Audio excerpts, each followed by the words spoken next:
na ndị niile nọ ebe dị iche iche n'akụkụ ụwa niile anyị na ha ga-achụ aja Maasị tata. Na aja nke Maasị tata, Kalista Eze Okoye na-enye Chineke ekene, na-ayọkwa amara Chineke na ngọzi ya na nchekwebe ya n'isi aka Chukwu nwa ya nwanyị, onye nke na-elota mgbe eji were mụọ ya. Evelyn Mba Oje na-enye Chineke ekene, na-ayọkwa ngọzi Chineke na amara ya n'isi Thelma Mba Oje, onye nke na-elotekwa mgbe eji were mụọ ya. Maxwell na ngọzi Ogoke na ezinụlọ ya na-enye Chineke ekene ka ihe niile ha bụ n'obi na mgbamakwụkwọ Ikenna ka Chineke si wee mee ọga ọfụma, wee na-ayọkwa nchekwaba Chineke na amara ya n'isi ya na ezinụlọ ya. Chizọba Obieje na-ayọ maka ihe Kalista Eze Okoye bụ n'obi ya na ezinụlọ ya, wee na-ayọkwa ngọzi Chineke na amara ya n'isi aka Chukwu, onye nke na-elotekwa mgbe eji were mụọ ya. Peace na Mark ihe a na-achọ na-enye Chineke ekene, na-ayọkwa ihe ezinụlọ ya bụ n'obi, wee na-ayọkwa ngọzi Chineke, amara ya na odudu ya n'isi ezinụlọ ha niile. Tony na Ịma Ikebụdụ na-enye Chineke ekene n'isi Richard Oje na nwa ha nwanyị Somadị na Oje n'ihi Ikebụdụ, onye nke na-eme mmemme arọ 10 ha ji wee bụrụ di na nwunye, wee na-ayọkwa ka Chineke na-agọzi ya na ezinụlọ ha.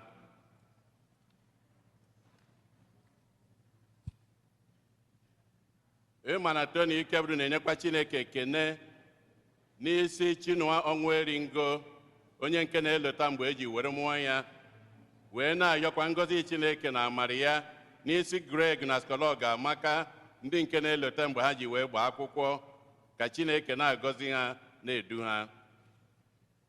Emmanuel na Ngọzi Obiora na-enye Chineke ekene maka arụ ike n'isi ezinụlọ ya, wee na-ayọkwa ngọzi Chineke, nchekwaba ya na odudu ya n'isi ezinụlọ ha niile. Ịma Ikebụdụ na-ayọ maka mkpụrụ obi Godfrey Icheokowa, Catherine Icheokowa, Kajetan Icheokowa, Sister Divitua Icheokowa na ndị niile nwụrụ n'ezinụlọ Icheokowa. Bon Davis Ofegbu na ezinụlọ ya na-ayọkwa maka mkpụrụ obi Ibe Akalan Hamilton Ofegbu, Susanna Chinyere Ofegbu, Rosa Ofegbu Ọnụọha na Regina Ofegbu na Rose Ogeike. Evelyn Mba Oje na-ayọ maka mkpụrụ obi Dennis Mba Oje. Ịma Ikebụdụ na-ayọ maka mkpụrụ obi Francis Ikebụdụ, Benedict Ikebụdụ, Father Wenceslaus Ofojebe, Father Philip Ofojebe na ndị niile nwụrụ n'ezinụlọ Ikebụdụ na Ofojebe. Ndị nna na parish anyị na-ayọ maka mkpụrụ obi onye otu ha Dom Victor Udo, ka mkpụrụ obi ndị a niile nwụrụ anwụ anyị kpọpụtalụ, ka mkpụrụ obi ndị niile kwenụ gara aga. Onye isi nchụaja na aja nke Maasị anyị tata bụ ụkọchukwu anyị Fidelis Omakụ. Kịta ka anyị niile kwụrụ ọtọ were aṅụrị na okwukwe tiekọta ọnụ na ukwe.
ya obi eze Chukwu dị nsọ.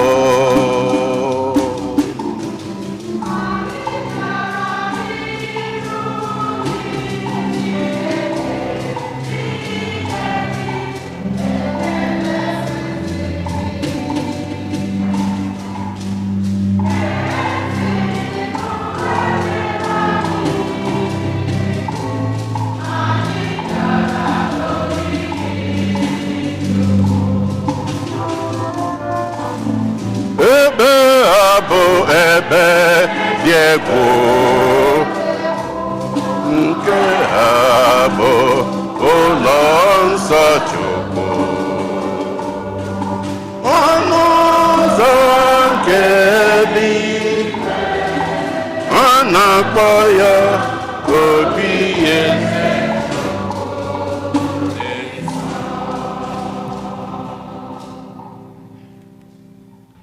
N'aha Nna na Nwa na Mmụọ Nsọ. Ka amara nke Onyenwe anyị Jesu Kristi na ịhụnanya nke Chukwu Nna na mmekọrịta nke Mmụọ Nsọ dịrị unu niile. Ụmụ Chineke, ụmụ Chineke, ọ na-agakwa? Unu abọọla chi?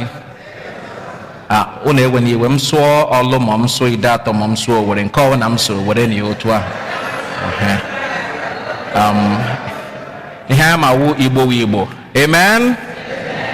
Ụmụnna anyị agbakọtara na mbọsị taa ka anyị kelee Chineke maka ngọzi ya n'ebe anyị nọ. Anyị na-atụ aja nke a oge 14 n'oge a na-enweghị emume. Na ihe ọgụgụ nke abụọ na oziọma nke taa, Chineke na-agwa anyị ka anyị kwadosi ike kekati nke mara amara niile na onye niile o nyere anyị, were ya wee too ya kekasị nke marakwana na ọwa ọrụ anyị ịtọwata ndị ọzọ ka ha bịakete ya nso. Ya wụ ka anyị kwado onwe anyị ọfụma, yọọ ya n'eme nke Yukaristia, ka anyị na-agba mbọ na-agbalịsi ike ịbịakete ya nso, ibi ndụ etosiri ka anyị bie. Amana m aga m akọwa ha ka onye mbụ awụ m Fada Fidelis Omeakụ, amawụ m ofu onye n'ime ụlọ. Ọ bụ eziokwu na m na-ebido ọhụrụ nke mbụ na mbọsị taa, actually ọ July 1st, but anọ m ebe a na mbọsị taa. Next Sunday Fada Wisdom Obiajunwa ga-abịakwa ka arụ ụnụ maasị. Ọ ya wụ the assistant pastor na St. Eugene's and St. Anselm's. Ụnụ mana Fada Uche ọ bịa ka ọ nọnyere anyị na mbọsị taa, so ka anyị kelee na ya si ya o mee na ịbịa nọnyere anyị. So Fada Uche, welcome.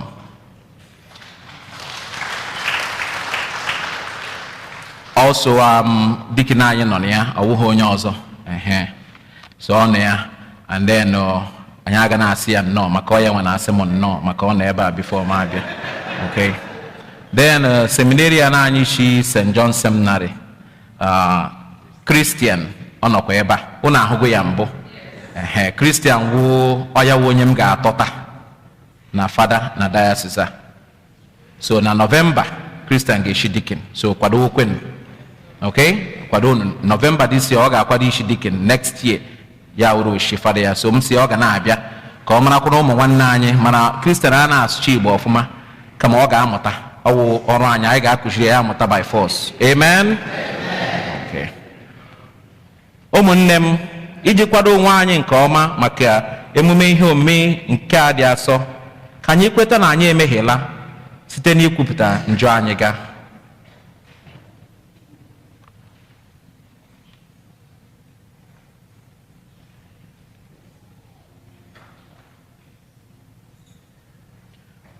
Onye nwe anyị mee ebere.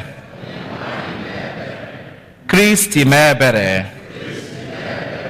Onye nwe anyị mee ebere. Ka Chineke ji ike niile mere anyị ebere, gbaghara anyị njọ anyị ga, wee duru anyị na ndụ ebighị ebi.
Chukwu, atụrụ nke Chineke nwanne.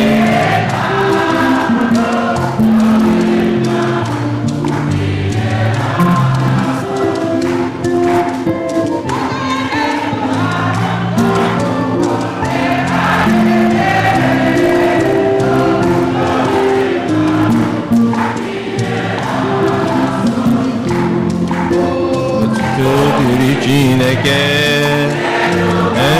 nkasi elu n'ụwa udo dịrị mmadụ.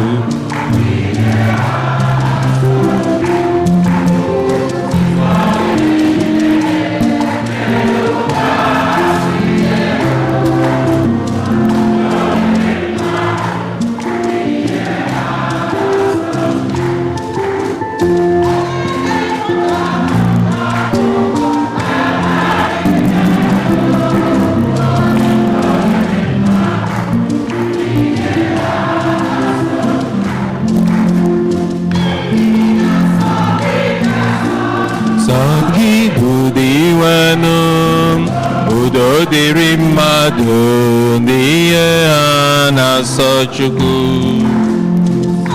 Ọ gị o Yesu Kristi,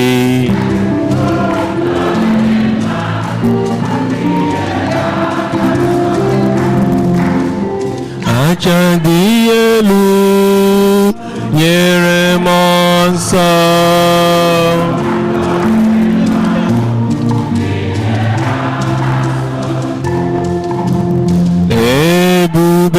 Chineke nna,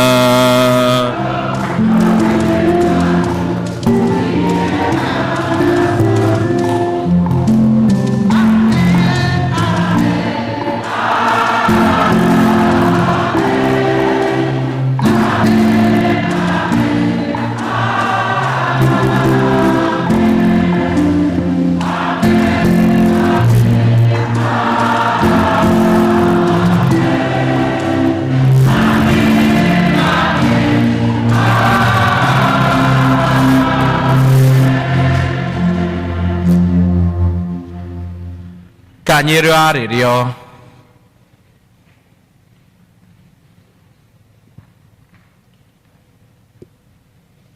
Nna anyị, na mbilite n'ọnwụ nke nwa gị ka ọnwụ siri mịta ndụ ọhụrụ, ahụhụ ọ tara nyeghachiri ụwa dara ada nchekwube. Biko ekwela ka njọ were nkwa nkịtị nke aṅụrị na-agafe agafe ọ na-ekwe jide anyị, kama mee ka anyị na gị bụrụ otu mgbe niile, ka aṅụrị anyị dị asọ, ka ịhụnanya anyị na-enye ndụ, site na Kristi Onyenwe anyị.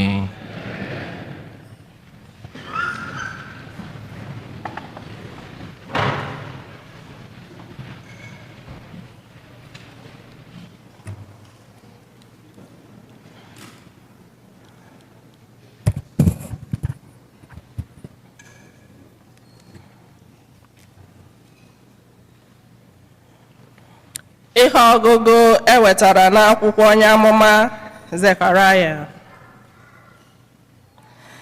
Gị bụ Ada Zayọn, were obi gị niile ṅụrịa nnukwu ọṅụ. Gị bụ Ada Jerusalem, tie mkpu ọṅụ, n'ihi na lee, eze gị na-abịakwute gị. Ọ bụ onye nzọpụta, aka ya kwụ ọtọ. Ọ dị nwayọọ, bịakwa na-agba ịnyịnya ibu. Ọ nọkwasara n'elu nwa ịnyịnya ibu. Ọ ga-ebipụ ụgbọala nke Ifrem na ịnyịnya agha niile nke Jerusalem. Ọ ga-agbajikwa ụta agha, bịakwa gwa mba niile okwu udo. Ọgbọ ọchịchị ya ga-esite n'oké osimiri ruo n'oké osimiri nke ọzọ, bịakwa site n'osimiri ruo na nsọtụ niile nke ụwa. okwu nke ose bụ abụ ọma na azịza ya. Ihe anyị ga-aza bụ Chineke nna eze m, aga m etogide aha gị ruo mgbe ebighị ebi.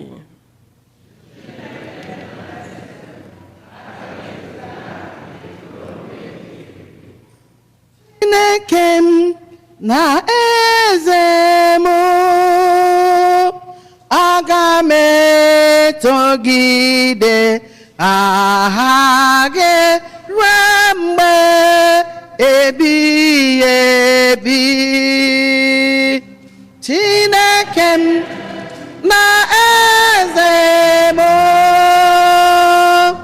aga m etogide aha gị ruo mgbe ebighị ebi. Chineke nna eze m, aga m eto gị, aga m agọzi aha gị ebighị ebi. Aga m eto gị kwa ụbọchị kwa ụbọchị. Aga m eto aha gị ebighị ebi ebighị ebi.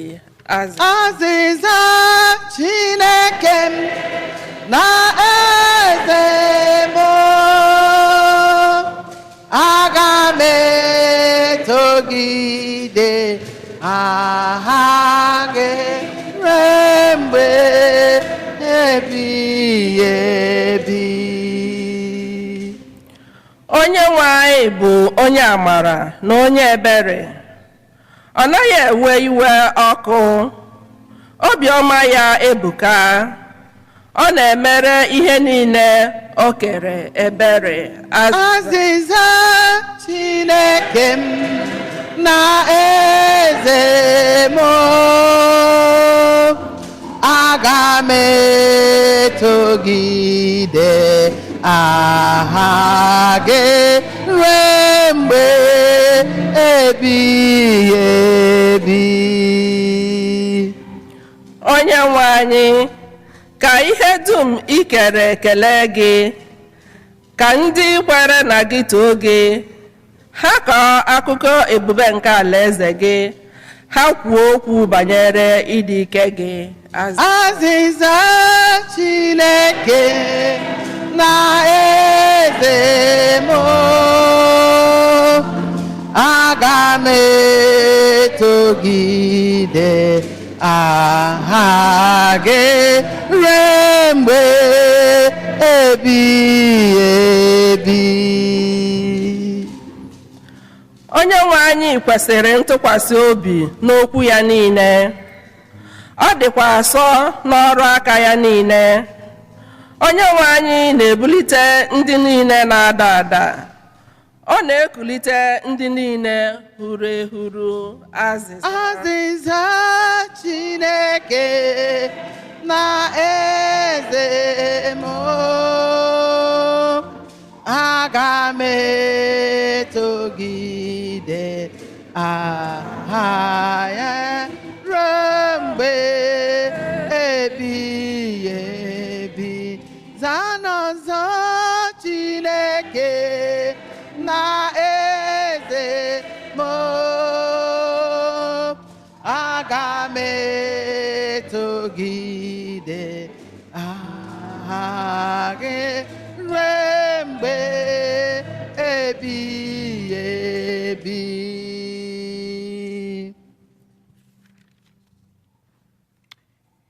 Ihe ọgụgụ ewetara n'akwụkwọ Pọl dị asọ dịgara ndị Rom. Ihe unu chọrọ abụghị ihe nke anụ arụ, kama ihe nke mmụọ. Ebe ọ bụ na mmụọ Chineke bi n'ime unu. N'ezie, ọ bụrụ na unu enweghị mmụọ nke Kraịst, unu abụghị ndị nke ya.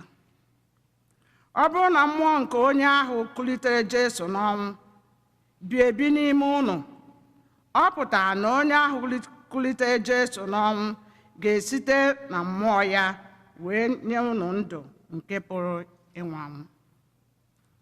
Ụmụnna m, n'ihi ya, o nweghị mkpa ọbụla ọ dị irubere onwe anyị nke bụ anụ arụ isi, ma ọ bụ ibi ndụ nke anụ arụ. Ọ bụrụ na unu ebiwe ndụ dị ka otu ndị anụ arụ, unu ga-ala n'iyi. Ma ọ bụrụ na unu were mmụọ nsọ pigbuo mmerụ nke anụ arụ, unu ga-adịkwa ndụ. Okwu nke osebụla ụwa.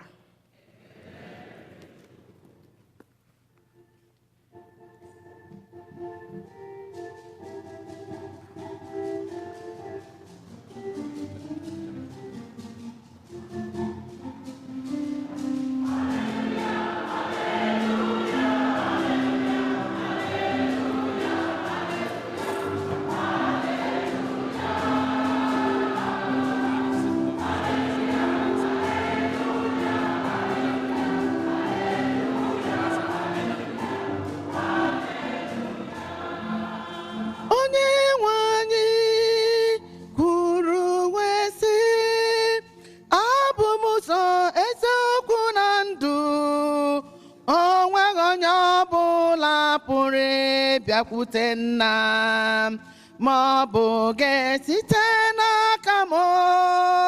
Aleluya.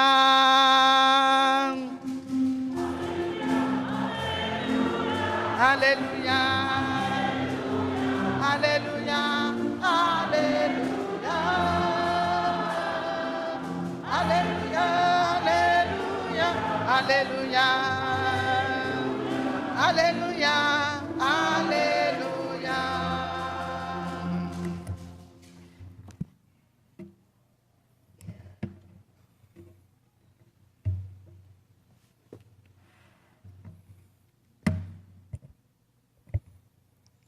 Onye nwe anyị nọnyere unu.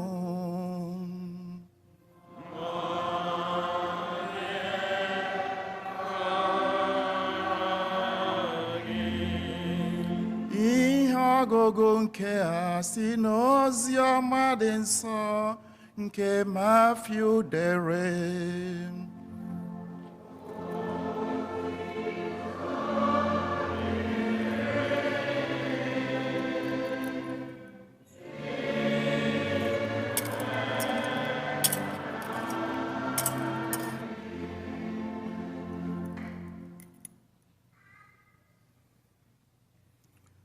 N'oge ahụ, Jesu kwuru sị, Nna, onye nwe m nke eluigwe n'ụwa,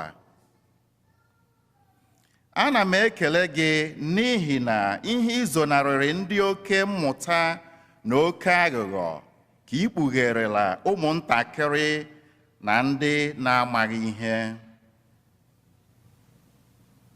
Nna, ee, ọ bụ otu o si masị gị ka ị si mee ya. Nna m were ihe niile nyefee m n'aka. O nweghị onye ma nna ma ọ bụghị nwa, ma ọ bụghị sọ nna. Otu o si bụrụ na o nweghị onye ma onye nna bụ ma ọ bụghị sọ nwa,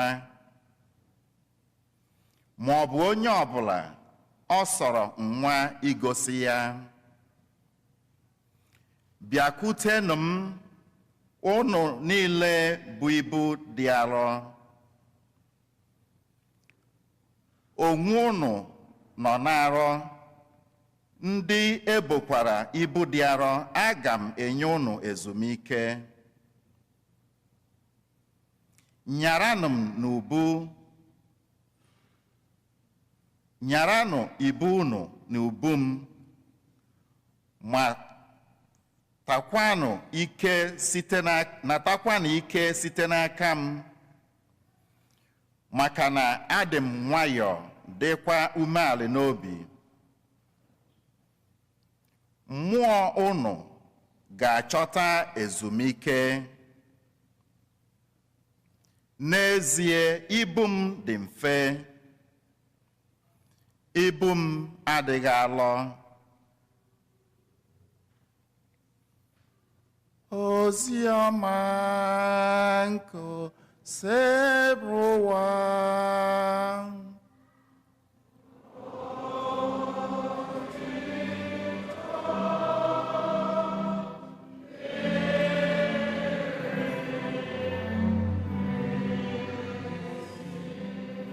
Ka anyị si n'ozi ọma anyị nọ.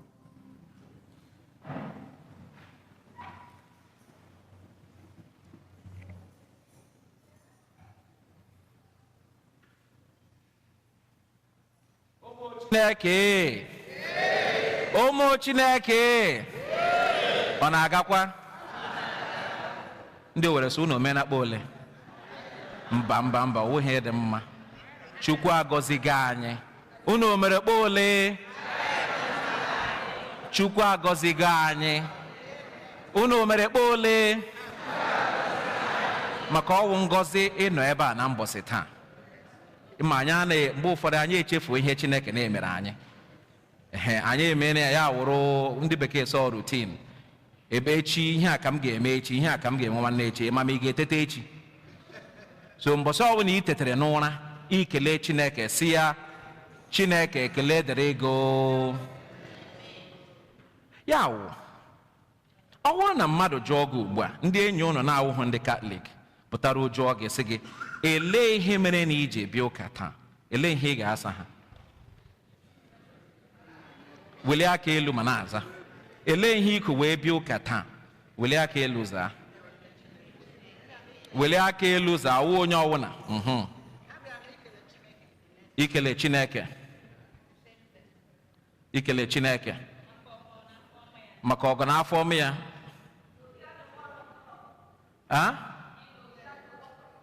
To hear the word of God. Elee ihe ọzọ? Eucharistia dị nsọ. Ihe ọzọ? Owu na-ama ihe unu kwu wee bịa ụka. Ọ dịkwa mma, ọ ya mere m ji sị ka ajọ ịma asị onye ajụjụ a na-efu ụzọ.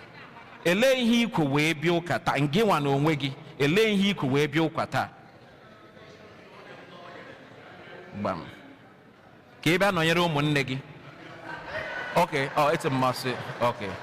Asịkwa m ajụ maka ka m bute mkpa m n'ihu Chukwu. Elee ihe ọzọ? Bịa nara ọbara Chukwu. Ihe m ji wee jụọ ajụjụ a, ga-enụ ntị. Ihe m ji wee jụọ ajụjụ a maka ọ dị mkpa. Mgbe ụfọdụ anyị echefuo ngọzi niile na amara niile Chineke nyere anyị. Ọ ya mere ozi ọma nke mbọsị taa Chineke na-enye ekele maka ihe niile Chineke nna ya o nyere ụmụazị ya. Ọ ya wa anyị nwa. Anyị echefuo na enyere anyị ndụ, enyere anyị arụ ike. Ọ wụ eziokwu, enwe onye nwere 100% full health, okay?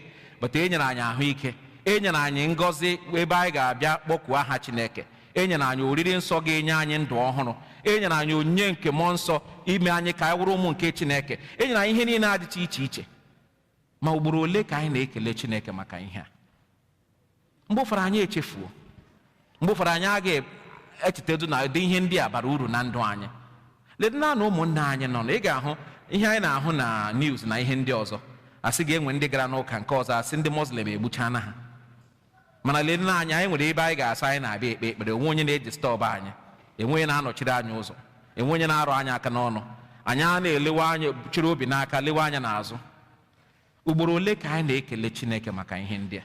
Ọ bụ mgbe ụfọdụ anyị abịasịkwa, o Chineke lekwe n'otu anyị nọ taa, ọkwana ngị nwa. Ahụike enyere anyị, onye ọbụla nwere nke ọ na-arịa. Ma ọ wụhụ physical, ya wụrụ mental. Ma ọ wụ mental, ya wụrụ spiritual or psychological. Ha niile dịcha iche iche. But tụlee n'anya ihe niile awụ ngọzi Chineke nyere anyị. Ọ ya mere ozi ọma ji wee baara anyị uru na mbọsị taa. Ka anyị cheta Chineke na-enye ekele. Nna, ekele m gị maka ihe ndị a niile ị nyere anyị. Maka ewepụghị anyị agaghị na ebe a taa. Ọ gị nwawo isi ndụ, ọ gị nwawo onye na-edu anyị, ọ gị nwawo onye na-agbaziri anyị. Ọkwanụ maka gị ka anyị ji nọrọ ebe a taa. Ewepụkwanụ Chineke nwekwu n'uru ọzọ anyị bara ha na mbọsị taa. Ọkwanụ ya nwawo na anyị bi. Ọkwanụ ya nwawo na anyị bi. Na bekee, ịhụ that word Christian, iwepụ Christ n'ime, ọ fọrọ alphabet atọ, I, A, and N. And ihe o meanere I am nothing. Ewepụ Kristi na ndụ anyị, enweghị ihe anyị wụ. Ndụ anyị bi taa wụ na ya. ihe anyị wụ taa wụ na ya ọwụ na anyị agbakarịa na mbọ karịa ndị ọzọ, kama ọ maka amara ya na enyemaka ya na ngọzi ya na odudu ya ka anyị ji nọrọ ebe a na mbọsị taa. Ọkwa ya mere St. Paul na ihe ọgụ nke abụọ na leta ya o dere ndị Romans, ọ sị anyị na anyị gbadokwa n'anya mana na enyere anyị onyinye nke mmụọ nsọ, na mmụọ nsọ ahụ ọ nọ n'ime anyị.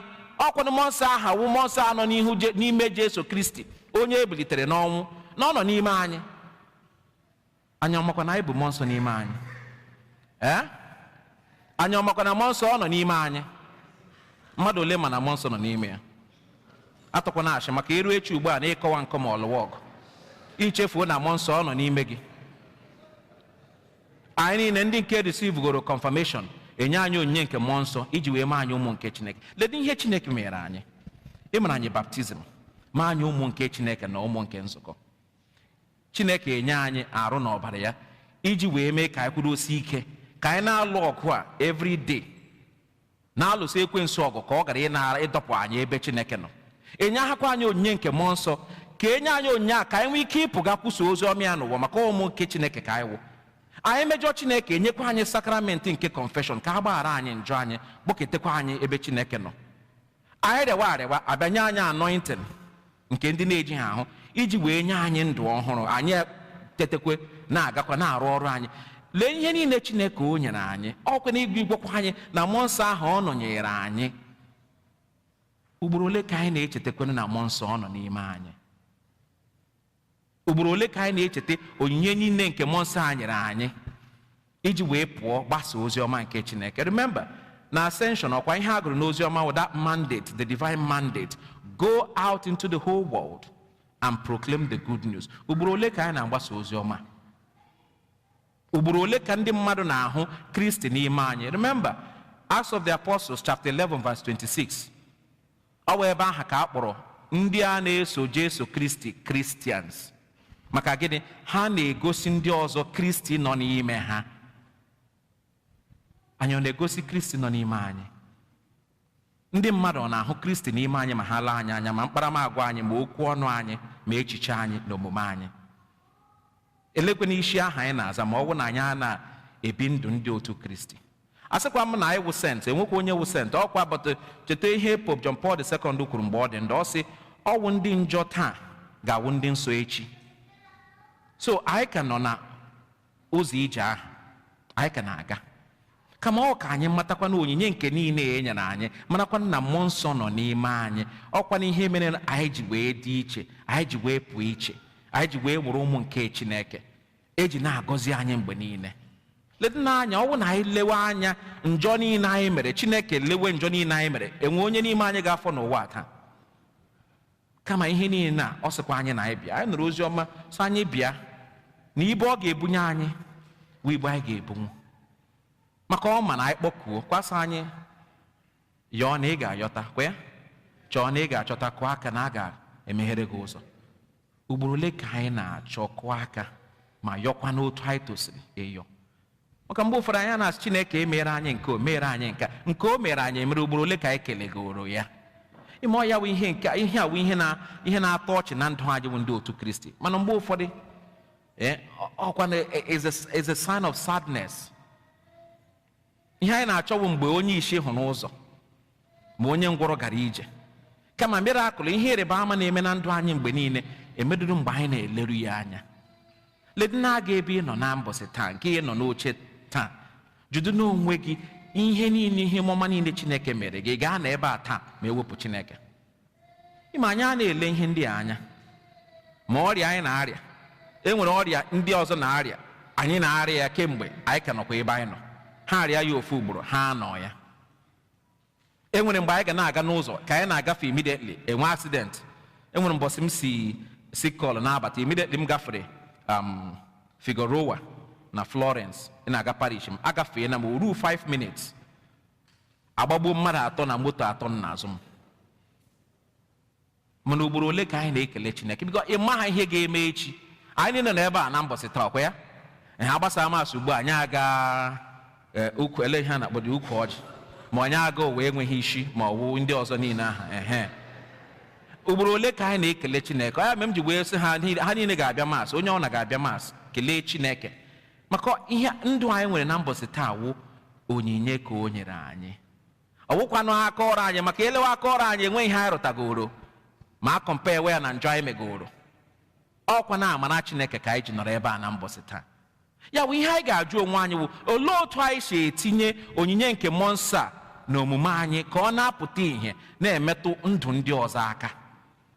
E nwere usoro anọ anyị ga-eji wee mee ya ka ọ pụta ihe. Nke mbụ wụ anyị ga-alaghachi ebe Chineke nọ. Return to the Lord. Anyị ga-alaghachi. Nlaghachi anyị na-ekwu okwu ya akwụkwa ha ịbịa masị na Sọnde. Mgbe ụfọdụ ịma anyị na-abịa anyị ejikecha ọfụma ka onye ọwụ na-ahụ ihe anyị yi bịa taa. Ọwụkwa ha ya. Ịlaghachi ebe Chineke nọ ọ dị centered na ihe atọ. 1. Repentance. Ka anyị gbanwekwa na ndụ anyị. Nke abụọ wụ reconciliation. Ka anyị laghachi mezikwe na ihe anyị mebiri ebe Chineke nọ. Nke atọ wụrụ ka anyị gbanwekwa na ndụ anyị, renewal of our spiritual lives. So asa anyị laghachi ebe Chineke nọ ihe atọ a. Ana m akpọ ya the 3 R's na bekee. 3 R's. Repentance, reconciliation, and renewal. Imezi ike tapịa ya n'okwu Igbo otu ishichi tapịa ya, but ọ otu a ka ọ dị na bekee. Unu ewekwa n'iwe mgbe ụfọdụ aga na-asụ bekee maka ịma asụ arụ gba afọ ya wụrụ omenala. Asụwa na m bekee, sụwa bekee, sụwa Spanish, so eruzie n'Igbo. M na-atapịazi ya atapịa na-echewe ya eche kama ana m asụ Igbo. Akwa ana m agbalị. E nwere okwu ndị nke m ga-echefu m so ya na bekee unu ewe n'iwe. Ama m na unu ga-aghọta. Kama ịlaghachi ebe Chineke nọ wụ ya wụ nke mbụ ka anyị nwee ike ị na-ebi ndụ aha dịka ndị otu Kristi na-egosipụta onye nke mmụọ nsọ ahụ e nyere anyị. Ya wụ repentance. Ka anyị gbanwekwa na anọ ndụ anyị. Gbanwekwanụ ndụ anyị. Ya wụ ịlaghachi ebe Chineke nọ. Were nnọọ single moment ga-ekwe na ntị jụọ onwe anyị elee ihe ndị agha na-eme m ji a na-ama ebipụta ndụ onye otu Kristi. Kedu ihe ndị agha? Examination of conscience. Anyị enyocha akọ na uche anyị, ọkwa ihe a na-ekwu ya. Nyocha mara ihe ndị agha niile anyị mere na-adịghị mma. Then reconciliation. Anyị agaghachi ebe Chineke nọ iji gaa mezie ihe aha anyị mebiri. Na ebe echi ebidokwanụ reconciliation ahụ na gịnị? Na sacrament of confession. Anyị aga nkwupụta. Ga-akwupụta njọ anyị yọọ Chineke mgbaghara. Ọ ya ụfọdụ ime anyị na-atụ ụjọ ịga nkwupụta. Amaghị m. Why? Ọ dị very important. Because enwe onye na-awụghị onye njọ ma mụ ma gị. Anyị niile wụ ndị njọ. Ọ dịkwana mma ka anyị bịa nye aga anyị mata ihe ndị ahụ anyị mejọrọ Chineke na ebe ndị ahụ anyị mejọrọ Chineke anyị alaghachi ga yọọ ya mgbaghara. Ọkwa ya nwasa anyị na anyị bịa. Ọkwa ihe anyị nọ n'ozi ọma nke taa na ihe niile aha anyị bụ ibu aha niile anyị bụ na anyị butere ya ọ hapụzie ka ya nwa buru ya. Njọ niile aha anyị bụ ka anyị bunye ya ọ ka ọ ya nwa buru ka ọ mee ka anyị bido mgbanwe aha tosiri ịnọ na ndụ anyị. Nke atọ na ịlaghachi ebe Chineke nọ wụ gịnị? Ịgbanwekwa na ndụ anyị, renewal of our lives. Ịma anyị bịa gacha confession a anyị ekwecha anyị kwe omume nke ime ebere anyị kwuchakwa ya ekwe nga a na-ekwu na omume nke ime ebere ka anyị mee mgbanwe maka njọ anyị mere, mana anyị ugboro ole ka anyị na-agbanwekwe? Anyị agakwa ha dị perfect o marakwa mara ọsọ ofu onye dị perfect ya wụ Chineke, but elekwenụ mbọ anyị na-agba ka anyị gbanwee ndụ anyị aha. Ọ ya wụ ihe dị important. Remember ihe Samuel gwara David, okay? Obedience is better than sacrifice. Ugboro ole elekwenụ ihe anyị megoro, ole mbọ anyị gbagoro iji wee gbanwee ihe ndị ahụ. Ọ ya wụ ihe bara uru. Anọ ya ihe awụ usoro nke mbụ anyị ga-eji wee laghachi ebe Chineke nọ bido ịgbanwe ndụ anyị ka anyị nwee ike na-etinye onyinye nke mmụọ nsọ aha nke Pọl na-ekwu okwu ya na ihe ọgụ nke abụọ ka anyị tinye ya n'omume ka ọ dị ka ndị mmadụ na-ahụ ya. Amen. Nke abụọ wụ anyị bido njem ahụ ịlaghachi ebe Chineke nọ mechaa ihe atọ anyị tosiri ime. Ihe ọzọ anyị ga-emewo ka anyị ga-ekwe na ntị n'okwu nke Chineke. Ime nwe ihe a na-ekwu mgbe aha anyị nọ na ntị nke a ya shi na nke gịnị ya shi na nke ọzọ pụọ. Ọwụ na bekee kọwara ya ọfụma. Enwere big difference na listening and hearing. Hearing and listening, all the two different words, but they sound similar and alike. Hearing na bekee wụ when the 3 bones in the ear, I mean na biology, the ear ossicles vibrate to sound. Yesterday I near fireworks. Anya na anu ya all sound. When they get a cable, when they get a plane, when they and you also I get into of my listen. Anya who can add and order. The police neg couldn't take Haman and Barbara now fireworks. See, there's a big difference between listening and hearing. Often at times, we hear the word of God, but we do not listen to the word of God. Listening is not just with the ears, or what's also on Tianye. O may include Obianye. Kokun Kechineka Hain or Metotani Nobi. Amen. Ko Metotani Nobi. Makambo for the name of Hananka, Yapon and Conade Runobianye. Elekono Trigeshin when Bang Nantwanya Mawana Nyane Gokun Kechinekente. Oh, yeah, we're listening. Listening to the word of God entails hearing his word and understanding what the word is. Oh, yeah, me ready we na Sunday. Now, bana koka fadoku homely, which is yako wine gogo. Can you watakwano? Uro para. No yam back I genti of ma. I was also within Tanya, but we do Obianye can you no kwani ha chineke na chokai mana. Genyana kakaiba wundwanye. Ya was in by genti maranya hana choke me. Ya geli desire to nkato. Nusura haige jime konyenke monsa puta ihe na ndwanye. Ya wugini anye we nabata okwu nke Chineke aha anyị nụrụ. Acceptance of the word of God. Yes, anyị na-anụ mgbe ụfọdụ anyị na-eme accept. Ọkwa ya wụ ihe anyị na-arịa na mbọsị taa. N'ụka na ebe niile. Anyị nụcha okwu nke Chineke anyị ewere nke anyị chọrọ iwere mee gịnị tụfuo ndị nke ọzọ. Ọkwa ya wụ ihe na-ebido division n'ụka na mbọsị taa. Ọkwa of course most of you know the recent news. Otu Pope shi wee miscommunicate the SSPX. Ege ntị anụghị ihe Chineke ọ na-akụzi chọọchị na-akụzi. Ha emeghe ya accept, ha mere nke ha chọrọ ime. Ọkwa ya wa acceptance of the word of God a na-ekwu okwu ya. Okwu nke Chineke ahụ ọwụghị okwu nke fada, ọwụghị okwu nke pope, ọkwa na okwu nke bishop, ọwụ okwu nke Chineke. Ọkwa ịhụrụ agụcha ihe ọgụgụ asị gịnị? Okwu nke Osebụla ọkwa ya? Ozi ọma nke Osebụla anyị ekwe gịnị? Ekene dịrị Chukwu ma emezi anyị echuzo nke anyị chọrọ. Elekwana ekele na-adịrị Chukwu ma ọwụ na anyị na-echuzo nke anyị chọrọ tụfuo nke anyị na-achọghị. Ọ dị nnọọ ka mgbe anyị na-ekwu okwu enwe mgbe anyị na-ekwu okwu anyị gbakọrọ asị ndị fara na-ekwu okwu na-ekwu ihe gbasara otu ndị mmadụ si react when we talk about respecting human life. A na-asị ndị racist amadụ na ha dị racist na o mere affect human life. Ha na-eche ma ekwuo human life na ọsọ abortion. Ashikwa. When you don't respect your fellow brothers and sisters, it's against sacredness of human life. Because ikpo onye aha mmadụ ka gị.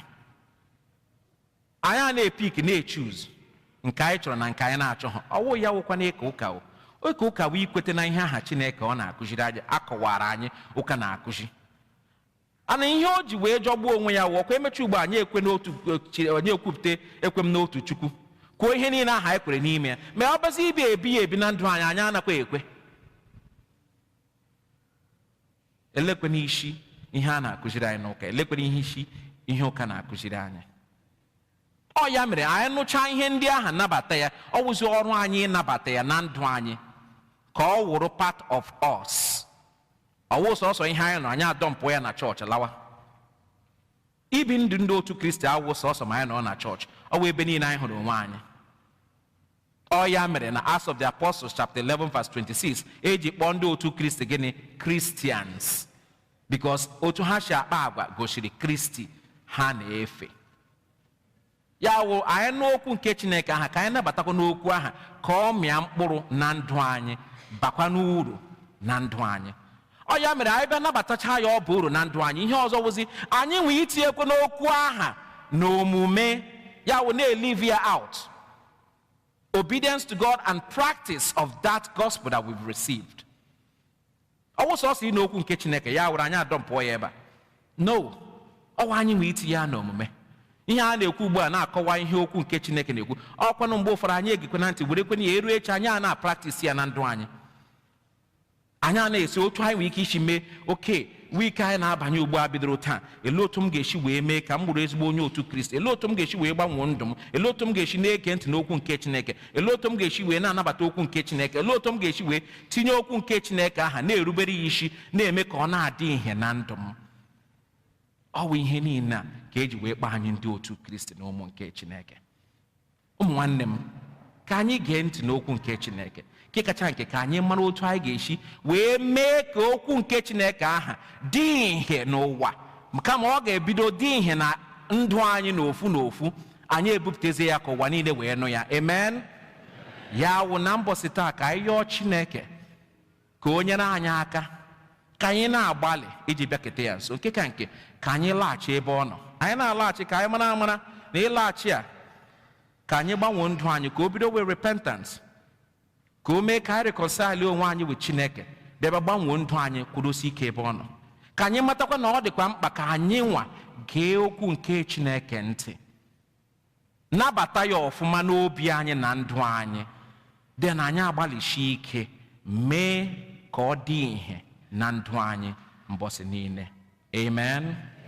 In the name of the Father and of the Son and of the Holy Spirit.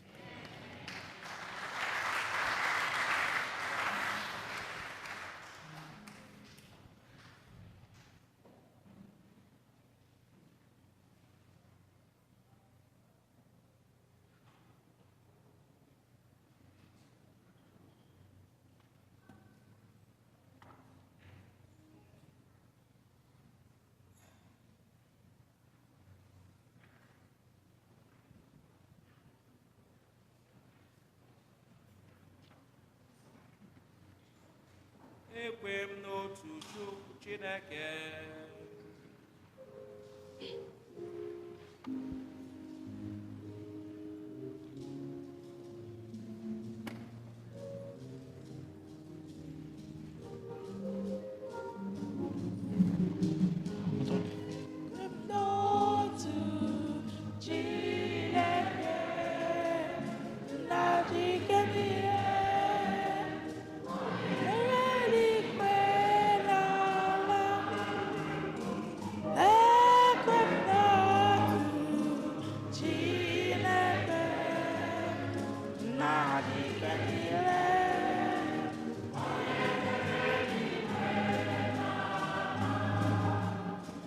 Ekwe m n'otu Chineke, nna ji ike niile, onye mere eluigwe na ala na ihe niile apụrụ ịhụ anya na ndị a na-apụghị ịhụ anya, ya na otu onye nwe anyị Jesu Kristi, so otu nwa Chineke mụrụ, nna mụrụ tupu wata ụwa niile.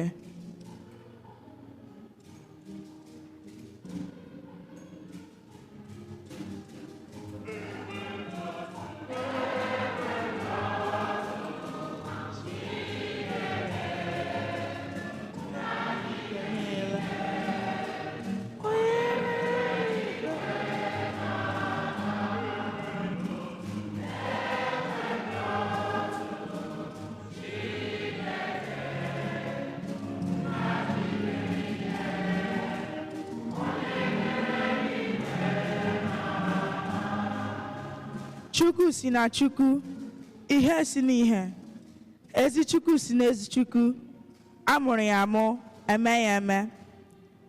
Ya na nna bụ otu ihe n'ọdịdị ebighị ebi, ha ji bụrụ Chukwu, onye si na ya mee ihe dum.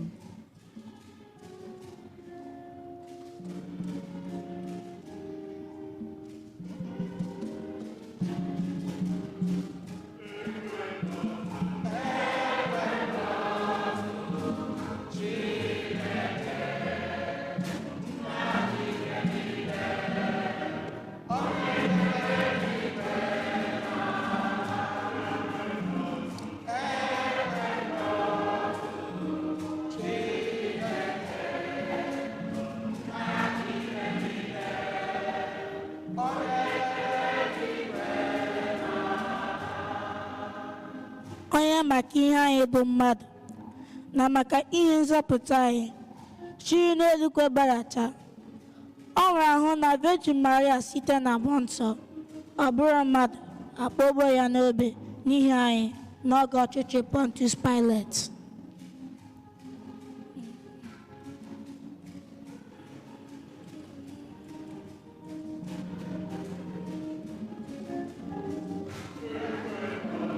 Ekwe m n'otu Chineke ihe aja ike niile enwere oghere ikwe na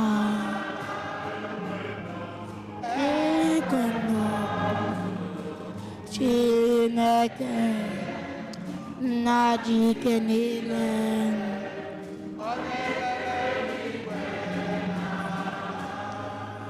ọta ahụ nwụọ elie ya ma ọ bilitere n'ụbọchị nke atọ ka akwụkwọ nsọ si ekwu.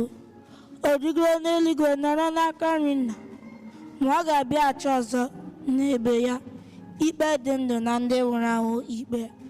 Onye ọchịchị ya ewedị njedebe.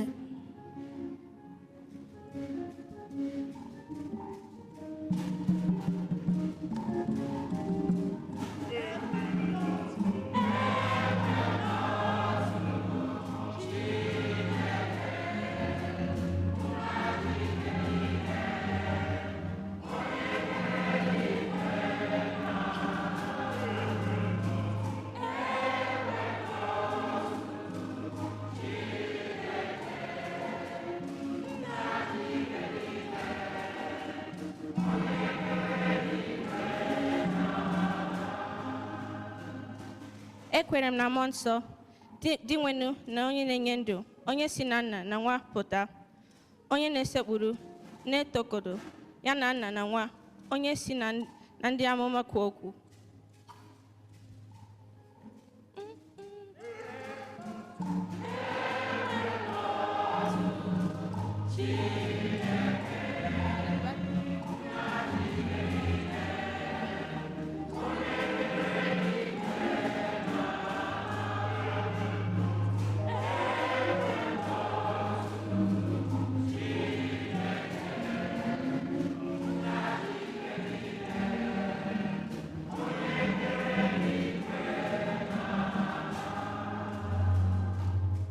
Ekwere m na nzọkụ nke dị otu dị nsọ bụrụ Katọlik na Apọstọlik. Ekwepụta m n'otu mmiri Chukwu maka mgbaghara njọga. Ana m eto anya mbilite ọnwụ ndị nwụrụ anwụ na ndụ ụwa ga-abịanụ. Amen.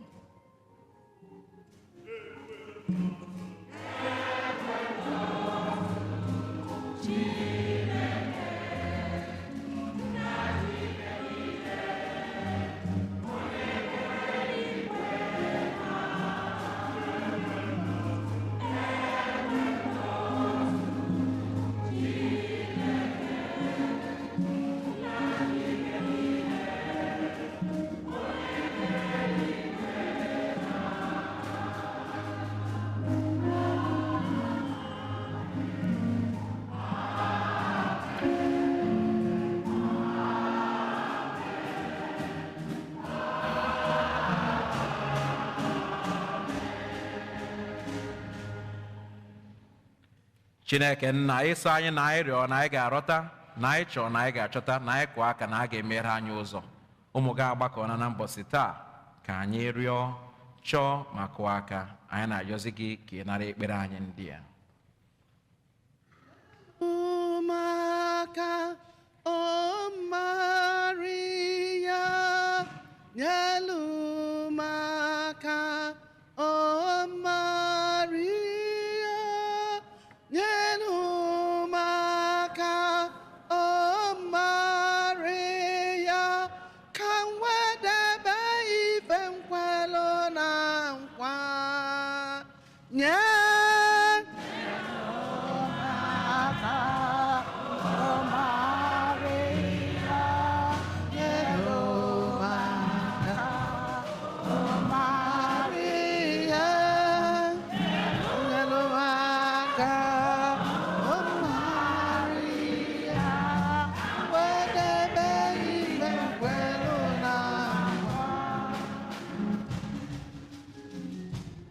maka ndị ụka ka ha jupụta na mmụọ nsọ ma nyeghachi onwe ha ọzọ dị ka ndị ezigbo nlekọta. Anyị ayọ gị dị nwere anyị. nyelu m aka o Maria, nyelu m aka o Maria, nyelu m aka o Maria, ka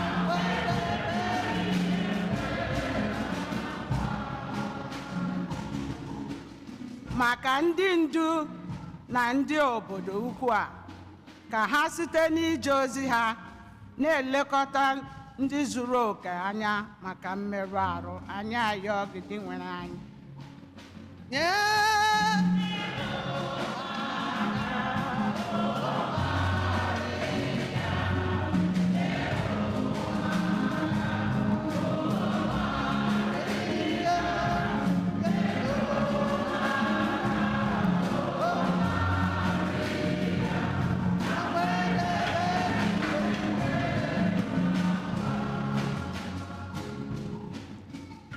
Maka ndị ahụ nchekwa ndị mmadụ, ọkacha ndị ọrụ mgbanyụ ọkụ, ndị uwe ojii na ndị agha, ka ha na-alaghachi na-ayọkwara onwe fa nọdụ n'udo. Anyị ayọ gị dị nwere anyị.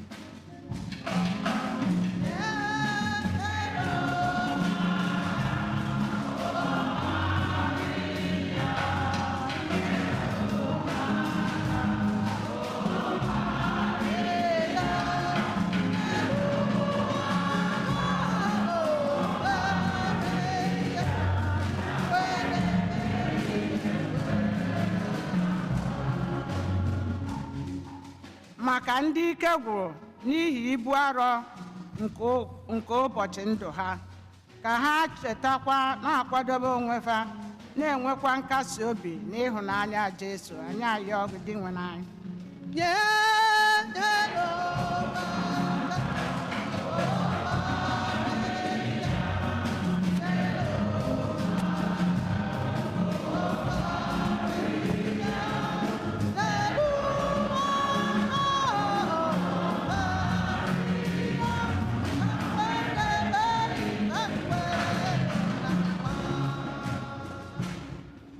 Maka ndị niile gbakọtara n'oche nri dị asọ tata, ka ha chọta ihe siri ike n'okwukwe ha, ma zutekwa nsogbu niile ha nwere. Anyị ayọ gị dị nwere anyị.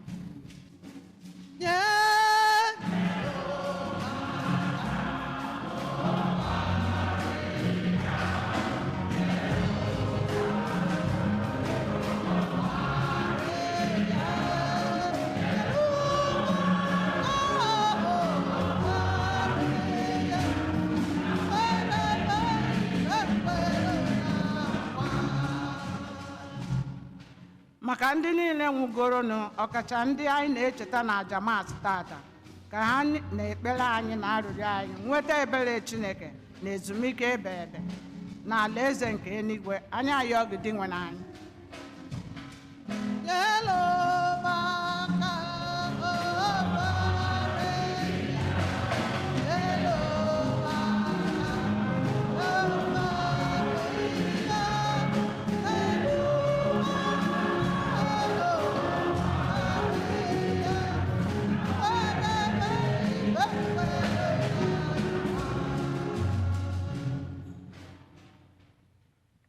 Ka anyị jọzie Chineke mkpa anyị dịga n'ofu n'ofu n'obi anyị.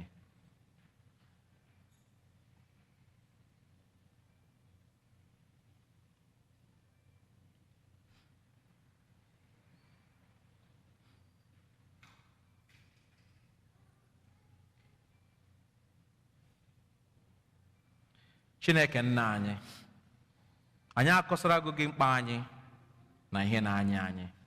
Anyị enyego gị ihe niile n'aka, ka ị nụrụ ekpere anyị ma mezuoro anyị ihe ndị a site na Jesu Kristi nwa gị. Igbo hymn 175, hymn 175.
dị mma kene ya kene Chukwu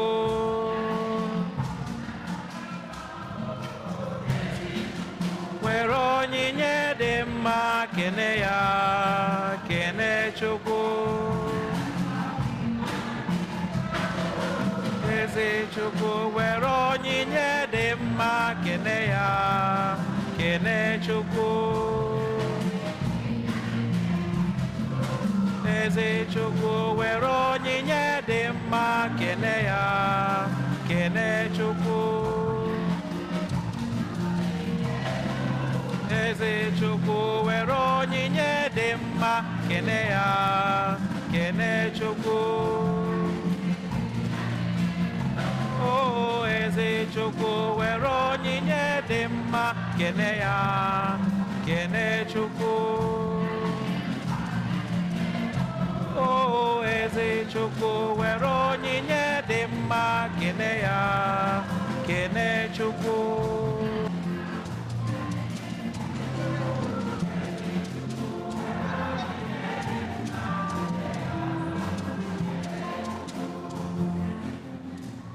o kwesịrị nwanne m o kwesịrị o kwesịrị ka anyị nye ya ekele ọma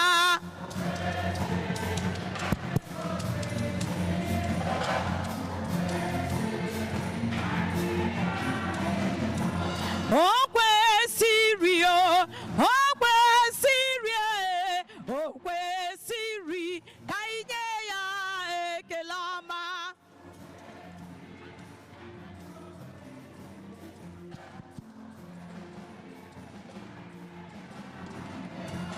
o kwesịrị nwanne m o kwesịrị o kwesịrị ka anyị nye ya ekele ọma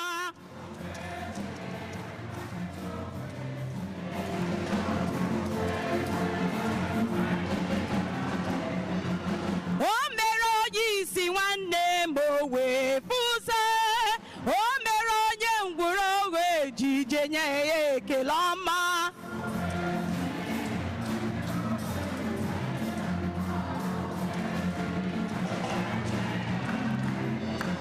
o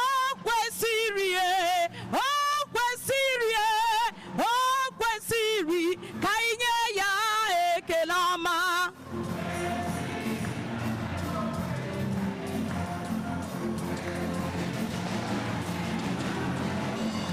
o kwesịrị nwanne m o kwesịrị o ziri ezi nwanne m ka nye ya ekele ọma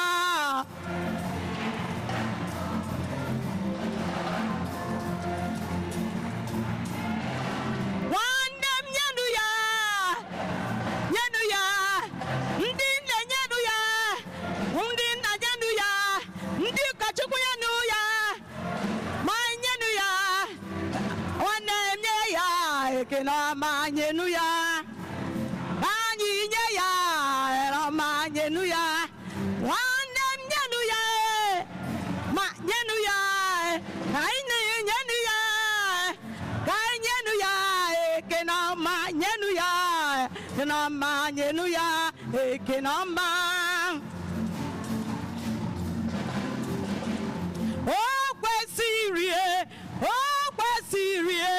o kwesịrị ka anyị nye ya ekele ọma nwanne m o kwesịrị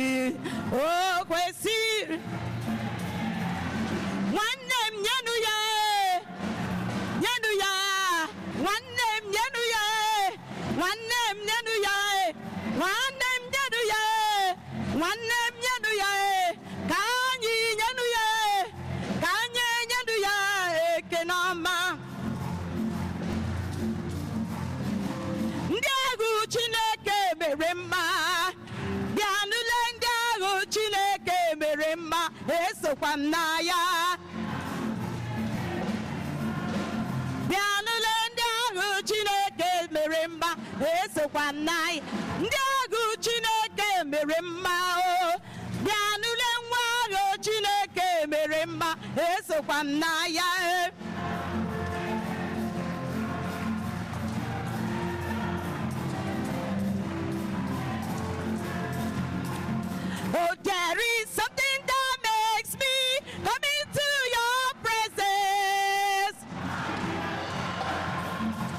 There is something that makes me come into your presence.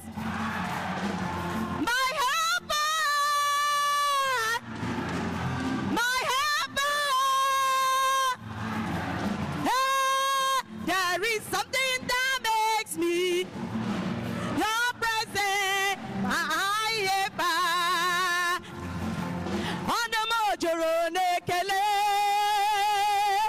Ọnụ m juru n'ekele. Chineke ana m ekele gị o. Ebe i mere ndụ fọrọ nwa gị o. Onye na-enye ndụ anyị na-ekele gị o. Ebe i mere ndụ fọrọ nwa gị o. Onye na-enye ndụ anyị na-ekele gị o. Ebe i mere nwa gị dị ndụ o. Onye na-enye ndụ anyị na-aja gị mma. Ebe i mere ndụ fọrọ ya. Onye na-enye ndụ anyị na-ebunye gị elu. Ọkwa i mere ndụ fọ nwa ya. Onye na-enye ndụ anyị na-aja gị mma. Ebe i mere ndụ fọ nwa gị. Onye na-enye ndụ anyị na-ekele gị o. Ekele ebe i mere ndụ fọ ya. Ọnụ m juru n'ekele. Ọnụ m juru n'ekele o. Akwa ọnụ m juru n'ekele. Ekele, ekele ọnụ m juru n'ekele. Chineke anyị na-ekele gị o. Ebe i mere nwa dị ndụ. Onye na-enye ndụ anyị na-aja gị mma. Ebe i mere ndụ fọ ya. Kedu ihe anyị ga-enye gị o Chineke ọma mma mma zuru arụ e.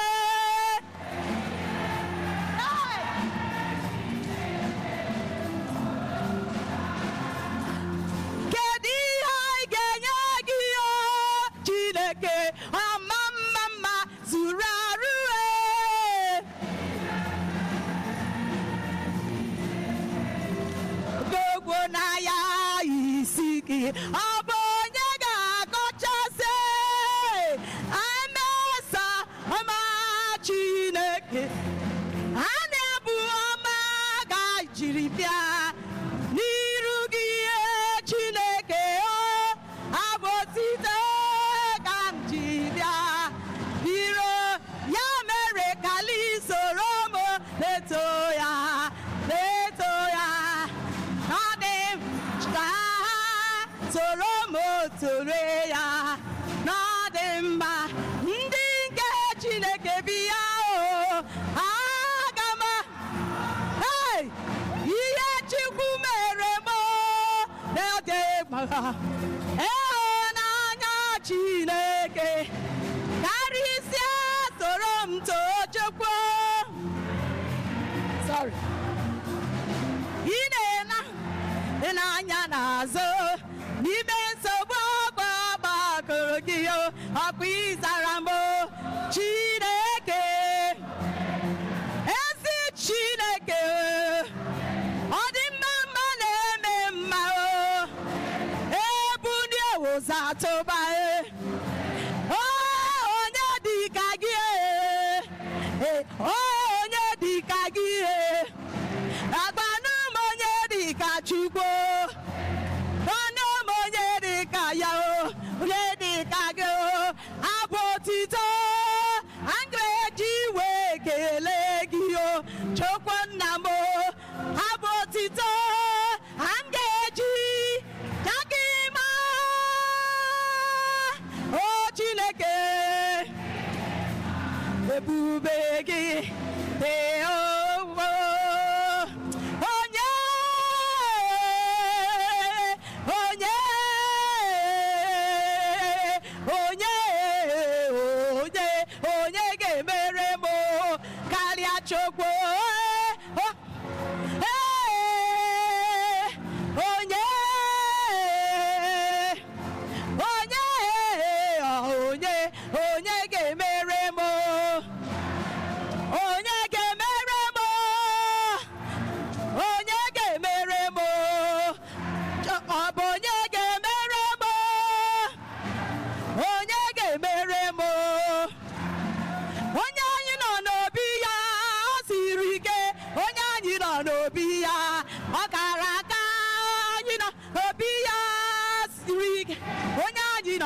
n'obi ya onye anyị nọ n'obi ya o siri ike onye anyị nọ n'obi ya ọ gara aga anyị nọ ha siri ike onye anyị nọ n'obi ya gara aga ole igwe ole ole ole ole ole ole Chineke m mere m amara ọkaka mere nya amara ole ebe ka mma eluigwe ka mma ole ebe ka mma ebe ka mma ole ebe ka mma ole ebe ka mma ole ebe ka mma eluigwe ole ebe ka mma ole ebe ka mma ole ebe ka mma ole ebe ka mma ole ebe ka mma eluigwe ole ole ole ole ole ole ole Chineke m mere anyị amara ọkaka mere anyị amara ole ebe ka mma eluigwe ama eluigwe ole ebe ka mma ole ebe ka mma ole ebe ka mma ole ebe ka mma aka mara mma ka anyị ga-akọrọ Chineke m ọya aka aka aka aka mara mma ka anyị ga onye na-eme mma akọbara ya aka mara mma akọbara ya aka mara mma akọbara ya aka mara mma akọbara ya aka mara mma ọ bụ n'iwe onye enu ọ bụ n'iwe onye enu ọ bụ n'iwe onye enu ọ bụ n'iwe onye enu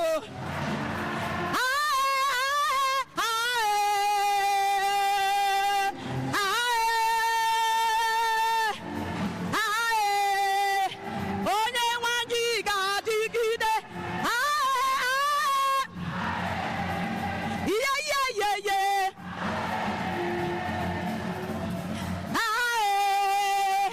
onye nwe anyị ga-adịgide n'ụwa ọ dị mma ọ dị njọ ekwere ekwe ma aga m agbaba n'ime Chineke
a river. Praise our Lord with thanksgiving.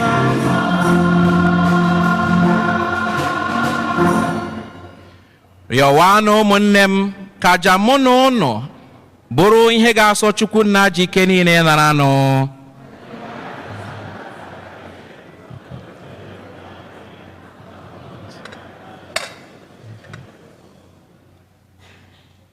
Onye nwe anyị, biko mee ka aja nke a anyị na-achụ maka otito nke aha gị sachaa anyị site n'ụbọchị ruo n'ụbọchị, ka omume anyị bụrụ ihe nke ga-eweta ndụ na nke ga-akwadobe anyị maka eluigwe site na Kristi onye nwe anyị. Onye nwe anyị nọnyere ụnụ.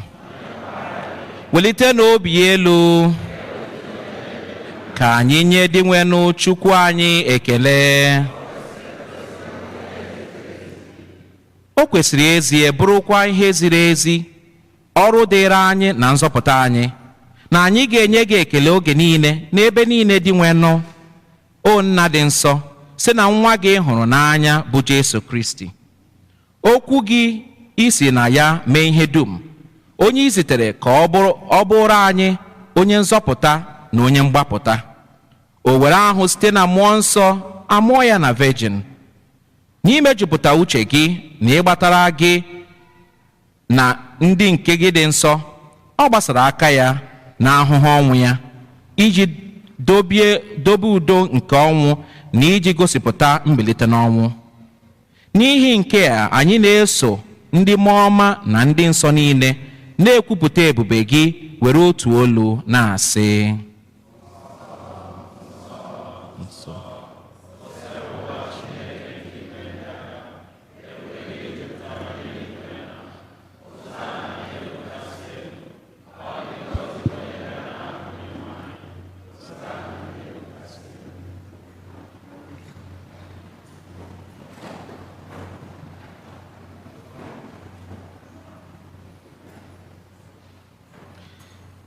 ịdị nsọ n'ezie dị nwenụ bụrụ isi iyi nke adịm nsọ ọbụla.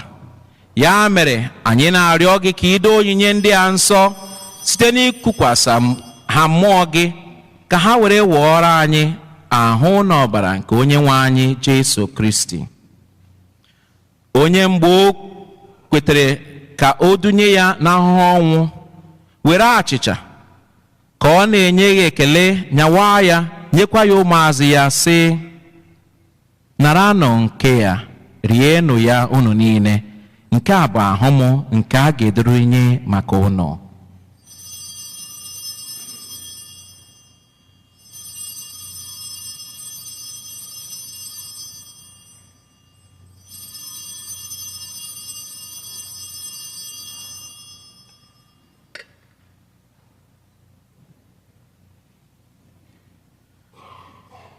Otu ahụkwa ka o siri mee mgbe e richara nri anyasị, o buru iko nsọ ka ọ na-enyekwa gị ekele, bunye ya ụmụazụ ya, sị: naranụ nke ya, ṅụọnụ ya unu niile, nke a bụ iko nsọ nke ọbara m, nke ọgbụgba ndụ ọhụrụ dị ebighị ebi.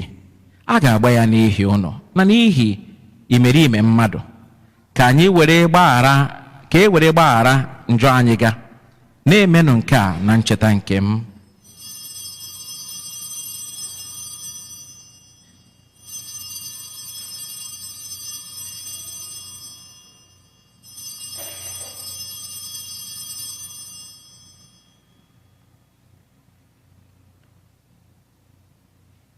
Ihe omimi nke okwukwe.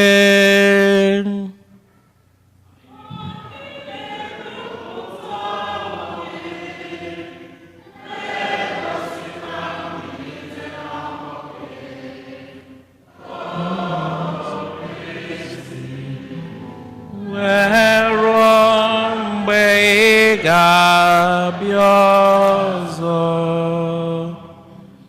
Dị nwenụ, ebe anyị na-eche ọnwụ na mbilite n'ọnwụ ya, anyị ehunyere gị achịcha nke ndụ n'iko nsọ nke nzọpụta, na-enye gị ekele n'ihi na ị gụnyere anyị na ndị tosiri ịkwụrụ n'ihu gị na-efe gị.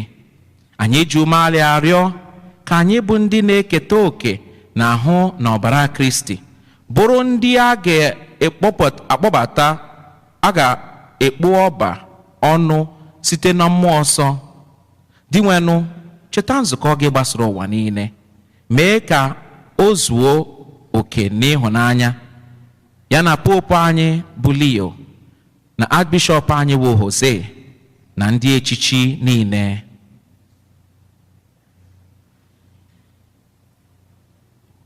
Chetakwazi ụmụnne anyị ndị ji nchekwube na mbilite n'ọnwụ rahụ ụra were ebere kpọbata ha, na ndị ọzọ niile nwụrụ anwụ n'ife nke gị. Anyị arịọ ka ị mere anyị niile ebere, ka anyị soro Virgin Maria dị ngọzi nne nke Chukwu nakwa Josef dị ngọzi bụ di ya, ndị apọstụl dị ngọzi na ndị nsọ niile, ndị mere uche gị kemgbe ụwa tụ ụwa, kete ekpe ndụ ebighị ebi. Ka anyị sorokwa ha na-eto gị na-edo gị ebube site na Kristi nwa gị.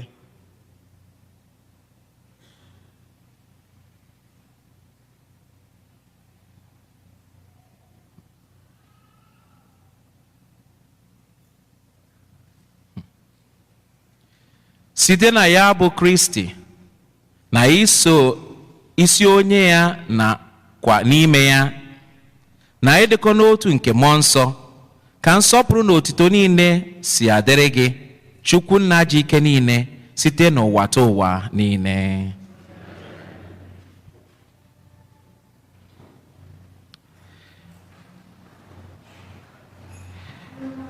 Ebe e nyere anyị iwu na-enye ndụ, anyị abụrụkwa ndị eji nkụzi nke Chineke were zụọ, ka anyị were nụ nkamobi wee kpee.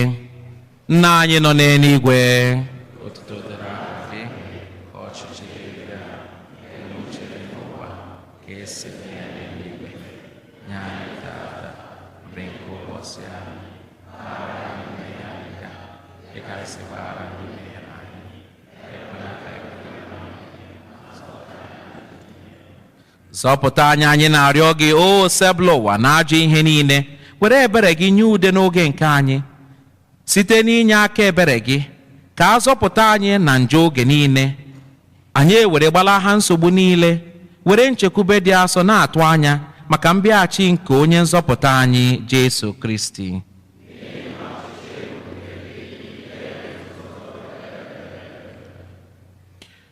Onyenwe anyị Jesu Kristi, ị gwara ndị apọstọl gị, udo ka m na-ahapụrụ unu, udo nke m ka m na-enye unu.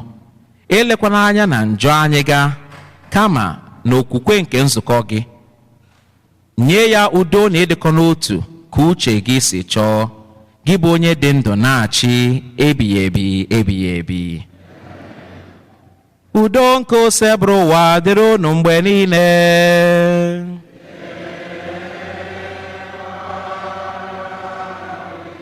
Ka anyị nyerịta n'onwe anyị ekene nke udo.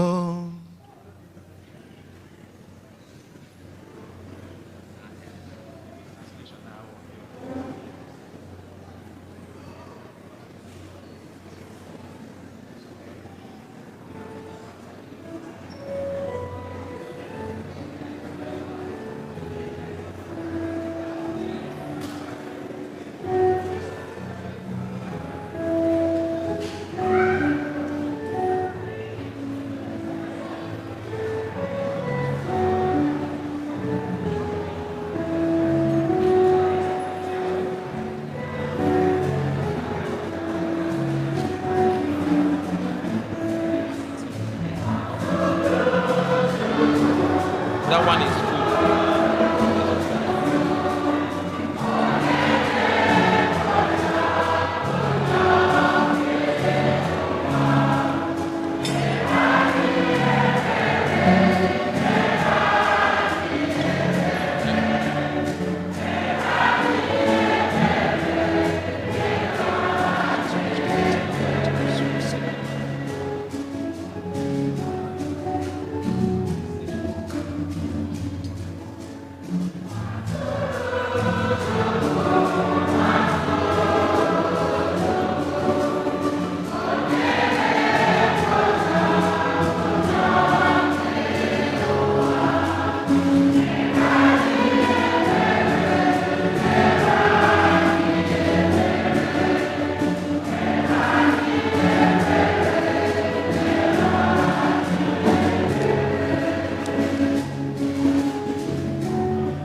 leenụ nwa atụrụ nke Chukwu, leenụ onye na-ekpochapụ njọ nke ụwa. Ha dị ngọzi bụ ndị a kpọrọ n'oriri nke nwa atụrụ Chineke.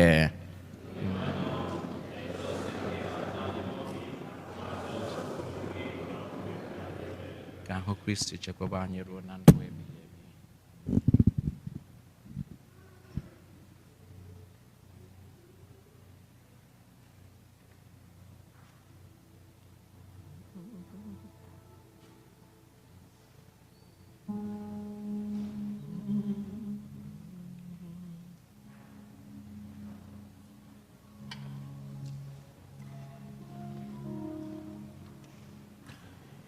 Yesu diwenụ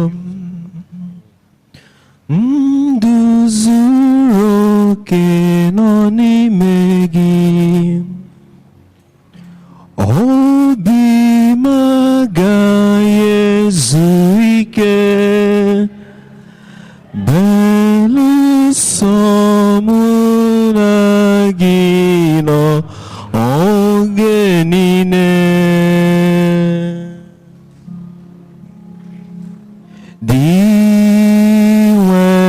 Diwenum Yesu Christi, yenona Eucharistia, biko biao, bia biri n'ime m. Ibiri n'ime m, ndụ m dị nsọ, ezigbo diwenụ m Yesu bịa.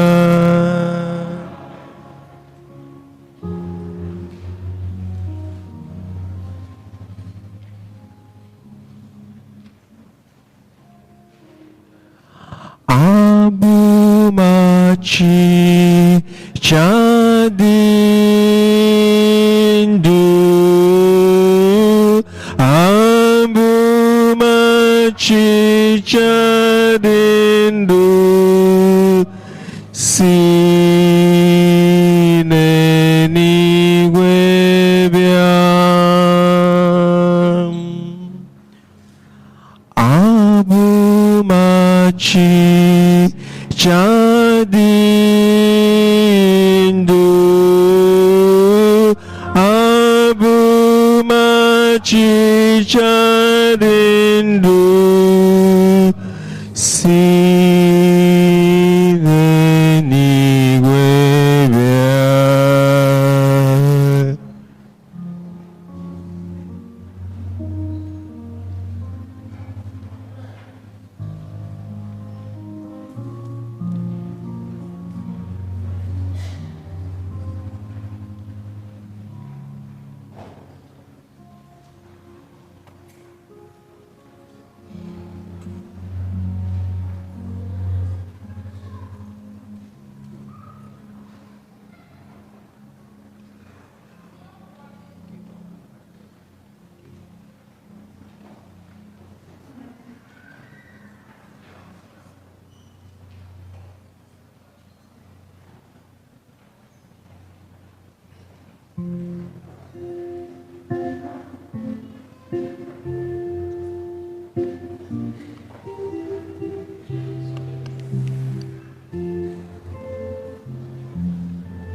mmiri gị na-akpọ nkụ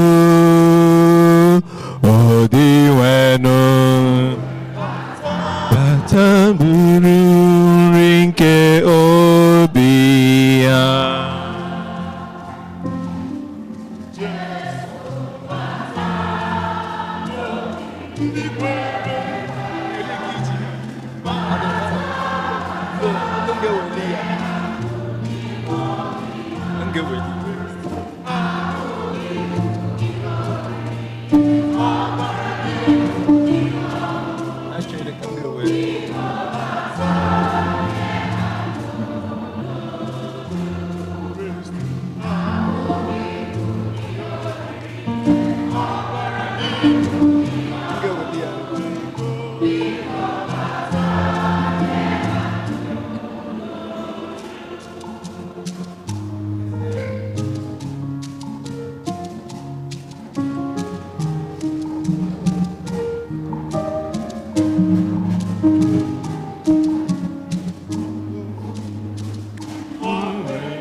na Chukwu mmụọ nsọ atọ n'otu Chukwu ata anyị ha ndụ n'uju.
Ka anyị rịọ arịrịọ.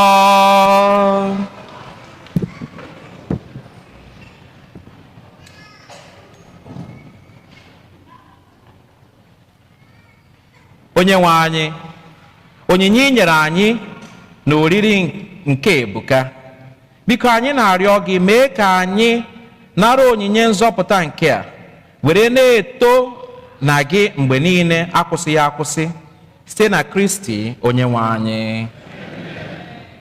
Nọrọ n'ala.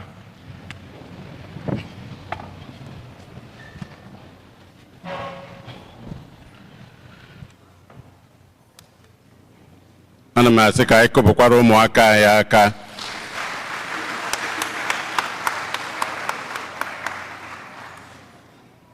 Nke a bụ obere ihe ha mere na ikusa anyị jelụ. Ha ekweka, ha emeka, anyị wee na-ekene ha, wee na-asa ha jide ka ha ji. Ndị niile na-elekọta ha anya n'ụzọ abụ n'ụzọ ka ha na-aga n'iru.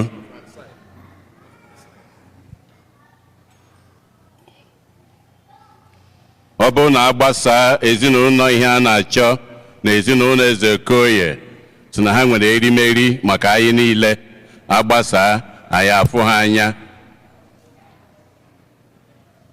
Mother Sister Teresa Ego sịkwa na ya nwere snack for ụmụaka ma agbasa.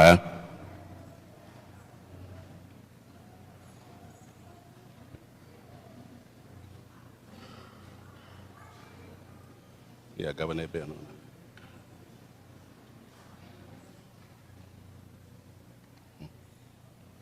St. Eugene Igbo Catholic Community would like to recognize and honor a few individuals whose dedication, mentorship, generous support, and unwavering commitment have greatly contributed to the growth and success of our youth. Because of their encouragement, guidance, and faithful service over the years, our youth have continued to grow in faith, participate in Ikusa conventions, represent our community with excellence, and return home with memorable achievements and experience. We respectfully invite the following recipients to come forward to receive the appreciation awards. Sapola Chalano, I know he's not here, in absentia. Someone receive it for him. Uzodimma Ezibekwe.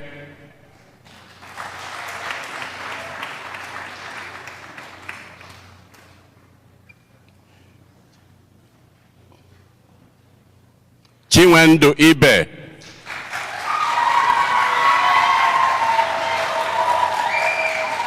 Emmanuel Chukwunonye.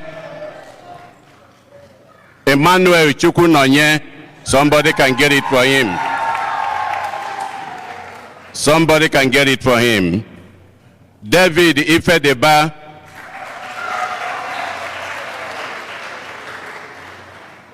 I know Paul Ifedeba is here, his dad.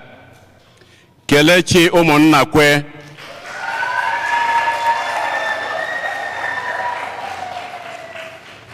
And Kalesta Eze Okoye.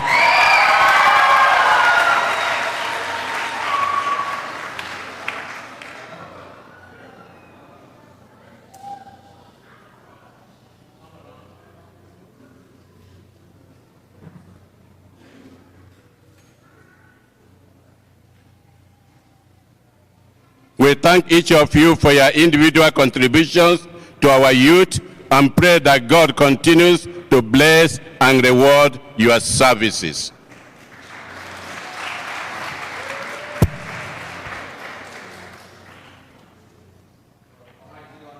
we continue to give you thanks for the wonderful gifts you have bestowed upon your children as they continue to lead our young children closer to you. May you continue to bless them, guide, and assist them as they answer this call to discipleship. Strengthen them in your faith. And may your blessings be upon them ever and always. In the name of the Father, and of the Son, and of the Holy Spirit. Amen. Congratulations and thank you.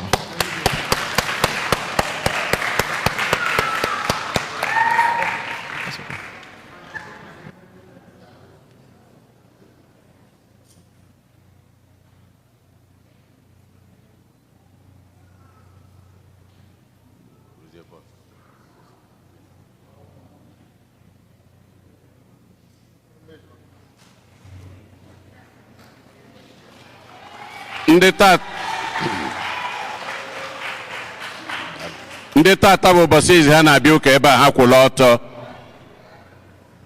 Ndị tata bụ ụbọchị izi ha na-abịa ụka ebe a ha kwụla ọtọ. If today is the first time you are worshiping with us here, please may you stand. And we can see them on my left, also in front of me on this line. Let's put our hands together for them.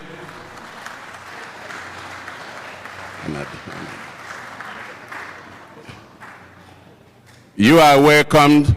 Anytime you are around, please come back to worship with us anytime.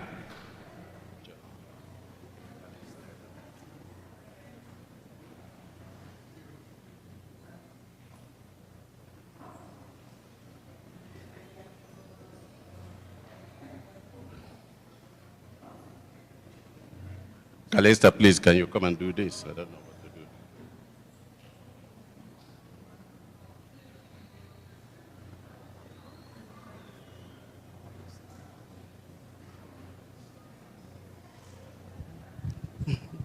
Otito dịrị Jesu. Otito dịrị Jesu. Ụmụ Chineke biko kọrọ ndị ya ute anyị aka. Ha mechapụrụ anyị iru na San Antonio mana Los Angeles ebialụ. Na nke mbụ ha gbalụ second position na the choir. Kọrọ ndị choir anyị aka. Na nke abụọ nwa anyị bunatal cup as the third position na recite presentation. Ana m akpọnite Oluchi Nwokede.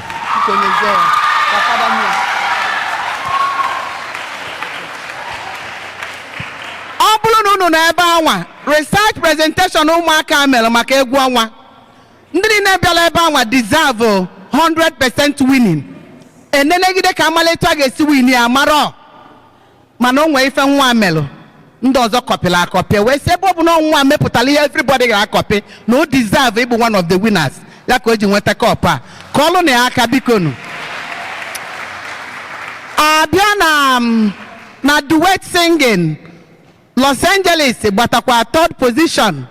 Wee na-akpọ Chisimdi Nwajago and Akachukwu Ajebo.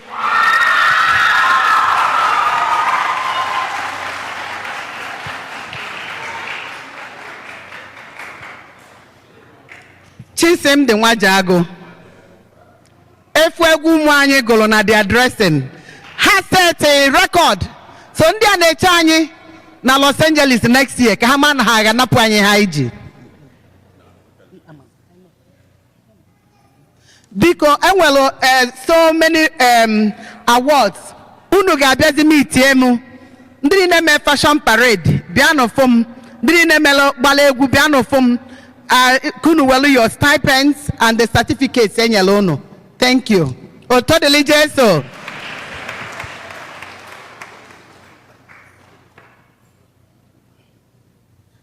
Anyị na-ekene ndị niile na-enye aka n'ụlọ ụka anụwa nke ka nke.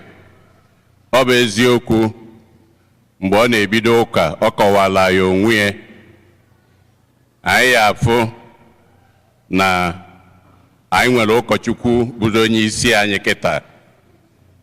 Anyị na-afụbi ya na mbụ mana kịta anyị na-afụzi ya as onye isi anyị bụ ya na-elekọta anyị anya bụ Fada Fidelis Omakụ, ka anyị kụpụrụ na ya aka.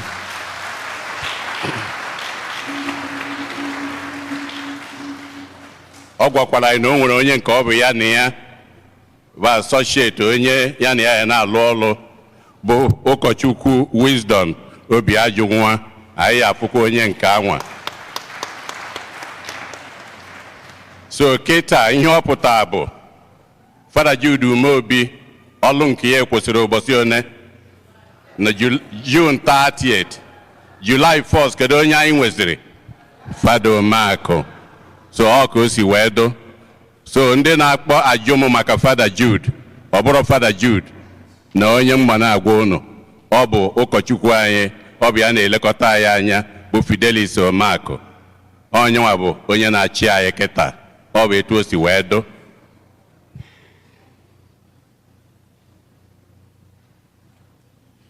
O nwekwa onye si na ya na-achọ ọlụ, Magdalene Ibezim, onye nwere ihe ọ ya alụ, ya mee ka anyị malụ. Daalụnụ.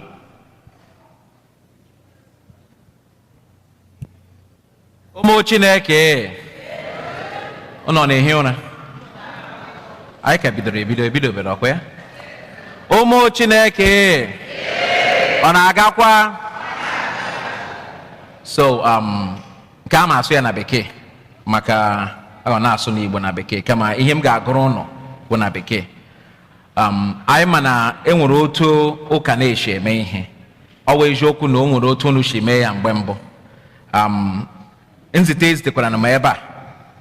Ọ ihe ndị a ka asị m leruo anya. Ya mere e nwere ụfọdụ ihe anyị ga-eme ka m kọwakwana ya ọfụma ka unu mara na ọwụhụ Fada na-echenji ihe, ọwụ ụka, ihe ụka na-akụzi. Nke mbụ na-ahụgo otu anyị si wee na-eme announcement n'ebe ahụ. Ọ wụ ebe etosiri ime ya, ọwụhụ ebe a na-ekwu okwu Chukwu ọ ebe a na-agụ okwu Chukwu. So ka m gụọ ya n'olu Bekee ka unu ghọta. Enweghị onye a na-atụ aka, kama ọwa anyị na-aga, anyị a na-amụta. Mgbe ụfọdụ ịma anyị emewe ihe anyị emewezie ya ka enwee ike ịnabata ndị mmadụ niile, kama mgbe ụfọdụ anyị emerezie ya agafee otu ụka si wee sie mee ya, nke kazi nke ya na-enwetụ nwa K-leg na ekpere anyị na-ekpe na omume anyị na mkparamagwa anyị ma anyị bịa ụka. So the general instruction of the Roman Missal, this is where the Missal comes from. They define a sanctuary, which is where we are standing, as a sacred space where the altar stands, where the word of God is proclaimed, and the clergy and ministers exercise their functions.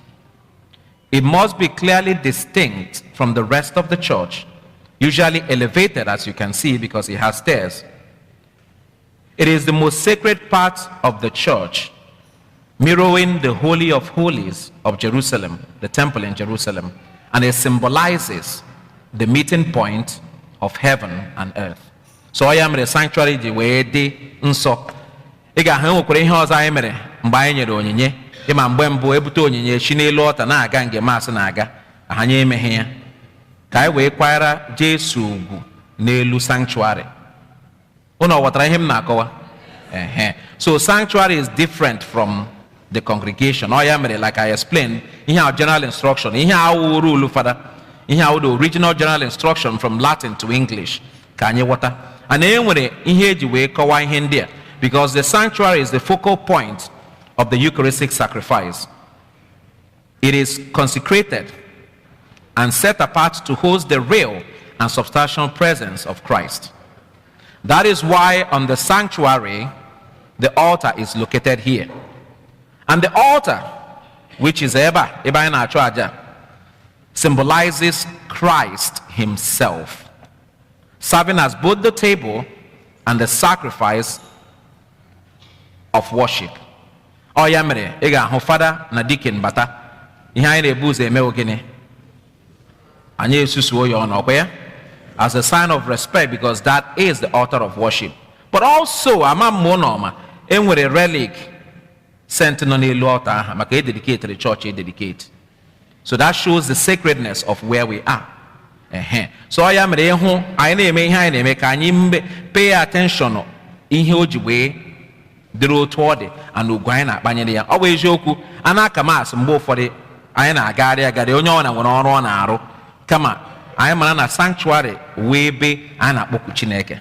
Ọwụ na anyị na-akpọku ya n'ime chọọchị, but ebe a dị sacred. So enwere ihe anyị suppose ime anyị eme, but ka anyị kwara Chineke ugwu, maka ọwụ na asụ ugbu a na bishọp bịara ọ archbishop bịara, ọkwa anyị ga-akwanyere ya ugwu, kama Jesu nọ n'ihu anyị ebe a. Mgbe ụfọdụ anyị anaghị akwanyere ya ugwu otu anyị tosiri ịkwanyere ya ugwu. Then nke ọzọ wụ the ambo, which is nke anọ ebe a. The ambo is the elevated lectern. If you see, it's elevated. Munule anya na step. Nke na ebe a wụ lectern is not elevated. Pay attention to that. The ambo is the elevated lectern from which the sacred scripture is proclaimed, making the word of God physically present to the assembly. The words of the general instruction, it is strictly reserved for the scriptures, responsorial psalm, homilies, exalted, that is the Easter proclamation, and the prayer of the faithful. These are the only things you can do from the ambo. It is strictly reserved for the scriptures. Ihe ọgụgụ, responsorial psalm, okuchukwu, the exultat, Easter proclamation, and ekpere nke ndị kwere nọ. Also ihe a na-agụ from the ambo. Not announcements, not awards, not anything. Not even proclamation of Ibia say, oh, not from there. We have an ambo that we can do that. That is why we have the ambo placed on that side, or the lectern placed on that side, so that we can use that place to any announcements on anything. Then, of course, I am on a tabernacle. Tabernacle is over there. It is used to reserve the Blessed Sacrament. It must be placed in the part of the church that is prominent, conspicuous, and suitable for prayer. The center of Jesus Christ. Okay? Also, meanwhile, the altar is where the mass unfolds. The tabernacle is the most sacred spot in the church. A perpetual sanctuary lamp signifies, that is that red light, signifies the continuous divine presence of Christ in a place of worship. Dedicated tabernacle, but because na Jesus Christ no yokwa neba na egosi na Jesus Christ na ebe aha, so ya mere mgbe ụfọdụ anyị na ọkwa na church anyị na-abịa ekpere ka anyị na-abịa ekpe na church. Unu mara kwa na ekwe ndị ọzọ nwee ike nọ n'oche na-ekpe ekpere, so anyị na-ekwu okwu anyị amara otu anyị si ekwu okwu, especially ma ọ bụrụ na anaghị aka mass. But ọ bụrụ na a na-aka mass, anyị amara na Jesu nọ n'etiti anyị. So ihe m ji na-akọwa ihe ndị awụ enwetụrụ some changes ama m mana a ga-asị why o ji change nke a, why o ji change nke a, ka anyị mara ihe anyị na-eme n'ụka. Mgbe ụfọdụ anyị na-echefu ọkwa ka echetara anyị ọzọ ka anyị mara how important it is. So anyị na-eme ihe, pay attention ịgbagote n'altar when the mass is on. Mgbe ụfọdụ ị ga-ahụkwa mgbe anyị na-enye onyinye, ndị bịa nye onyinye m gọzie ha m sị ha keep on moving. We don't stand on the altar, we keep on moving. Okay? So that we understand. Remember, the mass does not stop, it continues until we've said the final prayer, that is the prayer after communion. Ozia meji ema announcement. Ị ga-ahụ anaghị emekudo announcement nga anyị na-ekpebe ekpere ma anatacha oriri dị nsọ. Anọ ya mekwere na ụka ji na-akụzi na anatacha oriri enye ndị mmadụ ntakịrị oge ka ha kpee ekpere kelee Chineke ha natara na oriri dị nsọ. Ọ bụ eziokwu anyị na like music, manakwa na ana m ekwu ukwe, I do sing, but na anyị na-enwe a time of prayer ka Chineke ịnabatara ka ikelee ya, or your thanksgiving. So mgbe ụfọdụ, that is a way for us to prepare ourselves.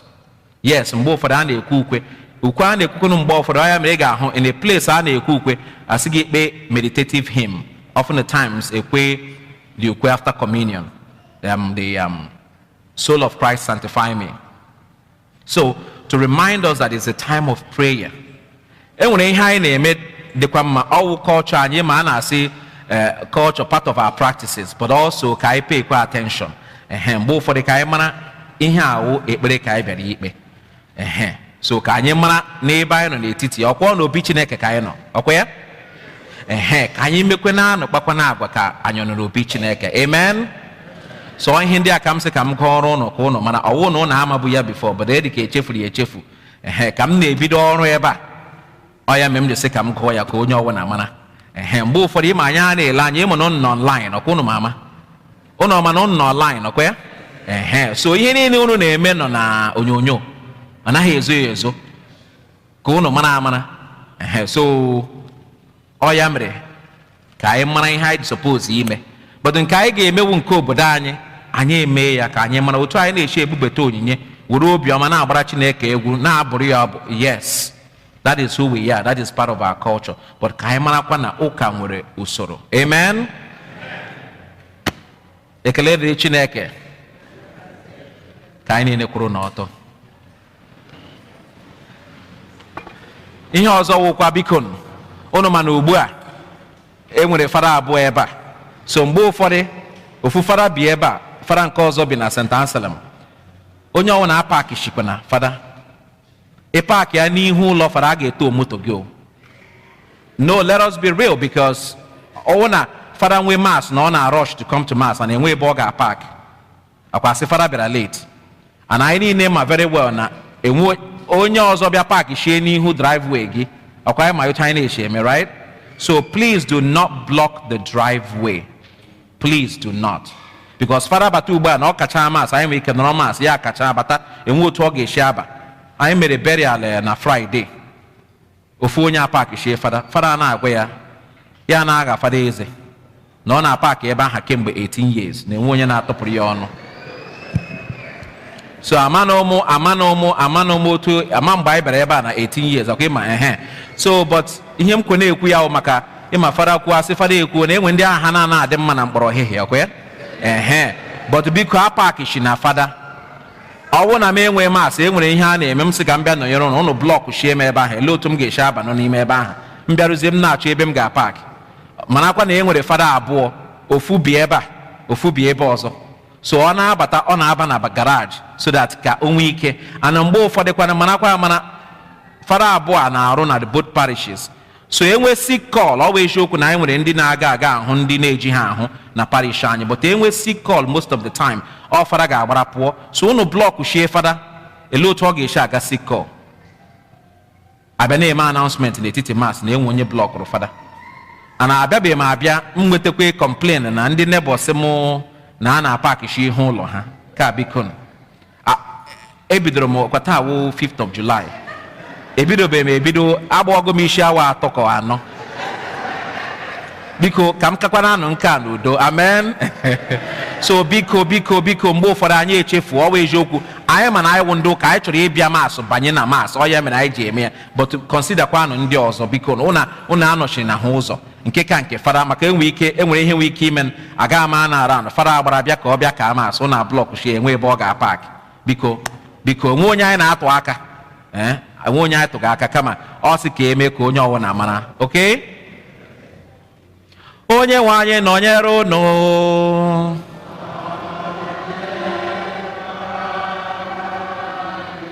ka Chineke ji ike niile gọzie ụnụ n'aha Nna na Nwa na Mmụọ Nsọ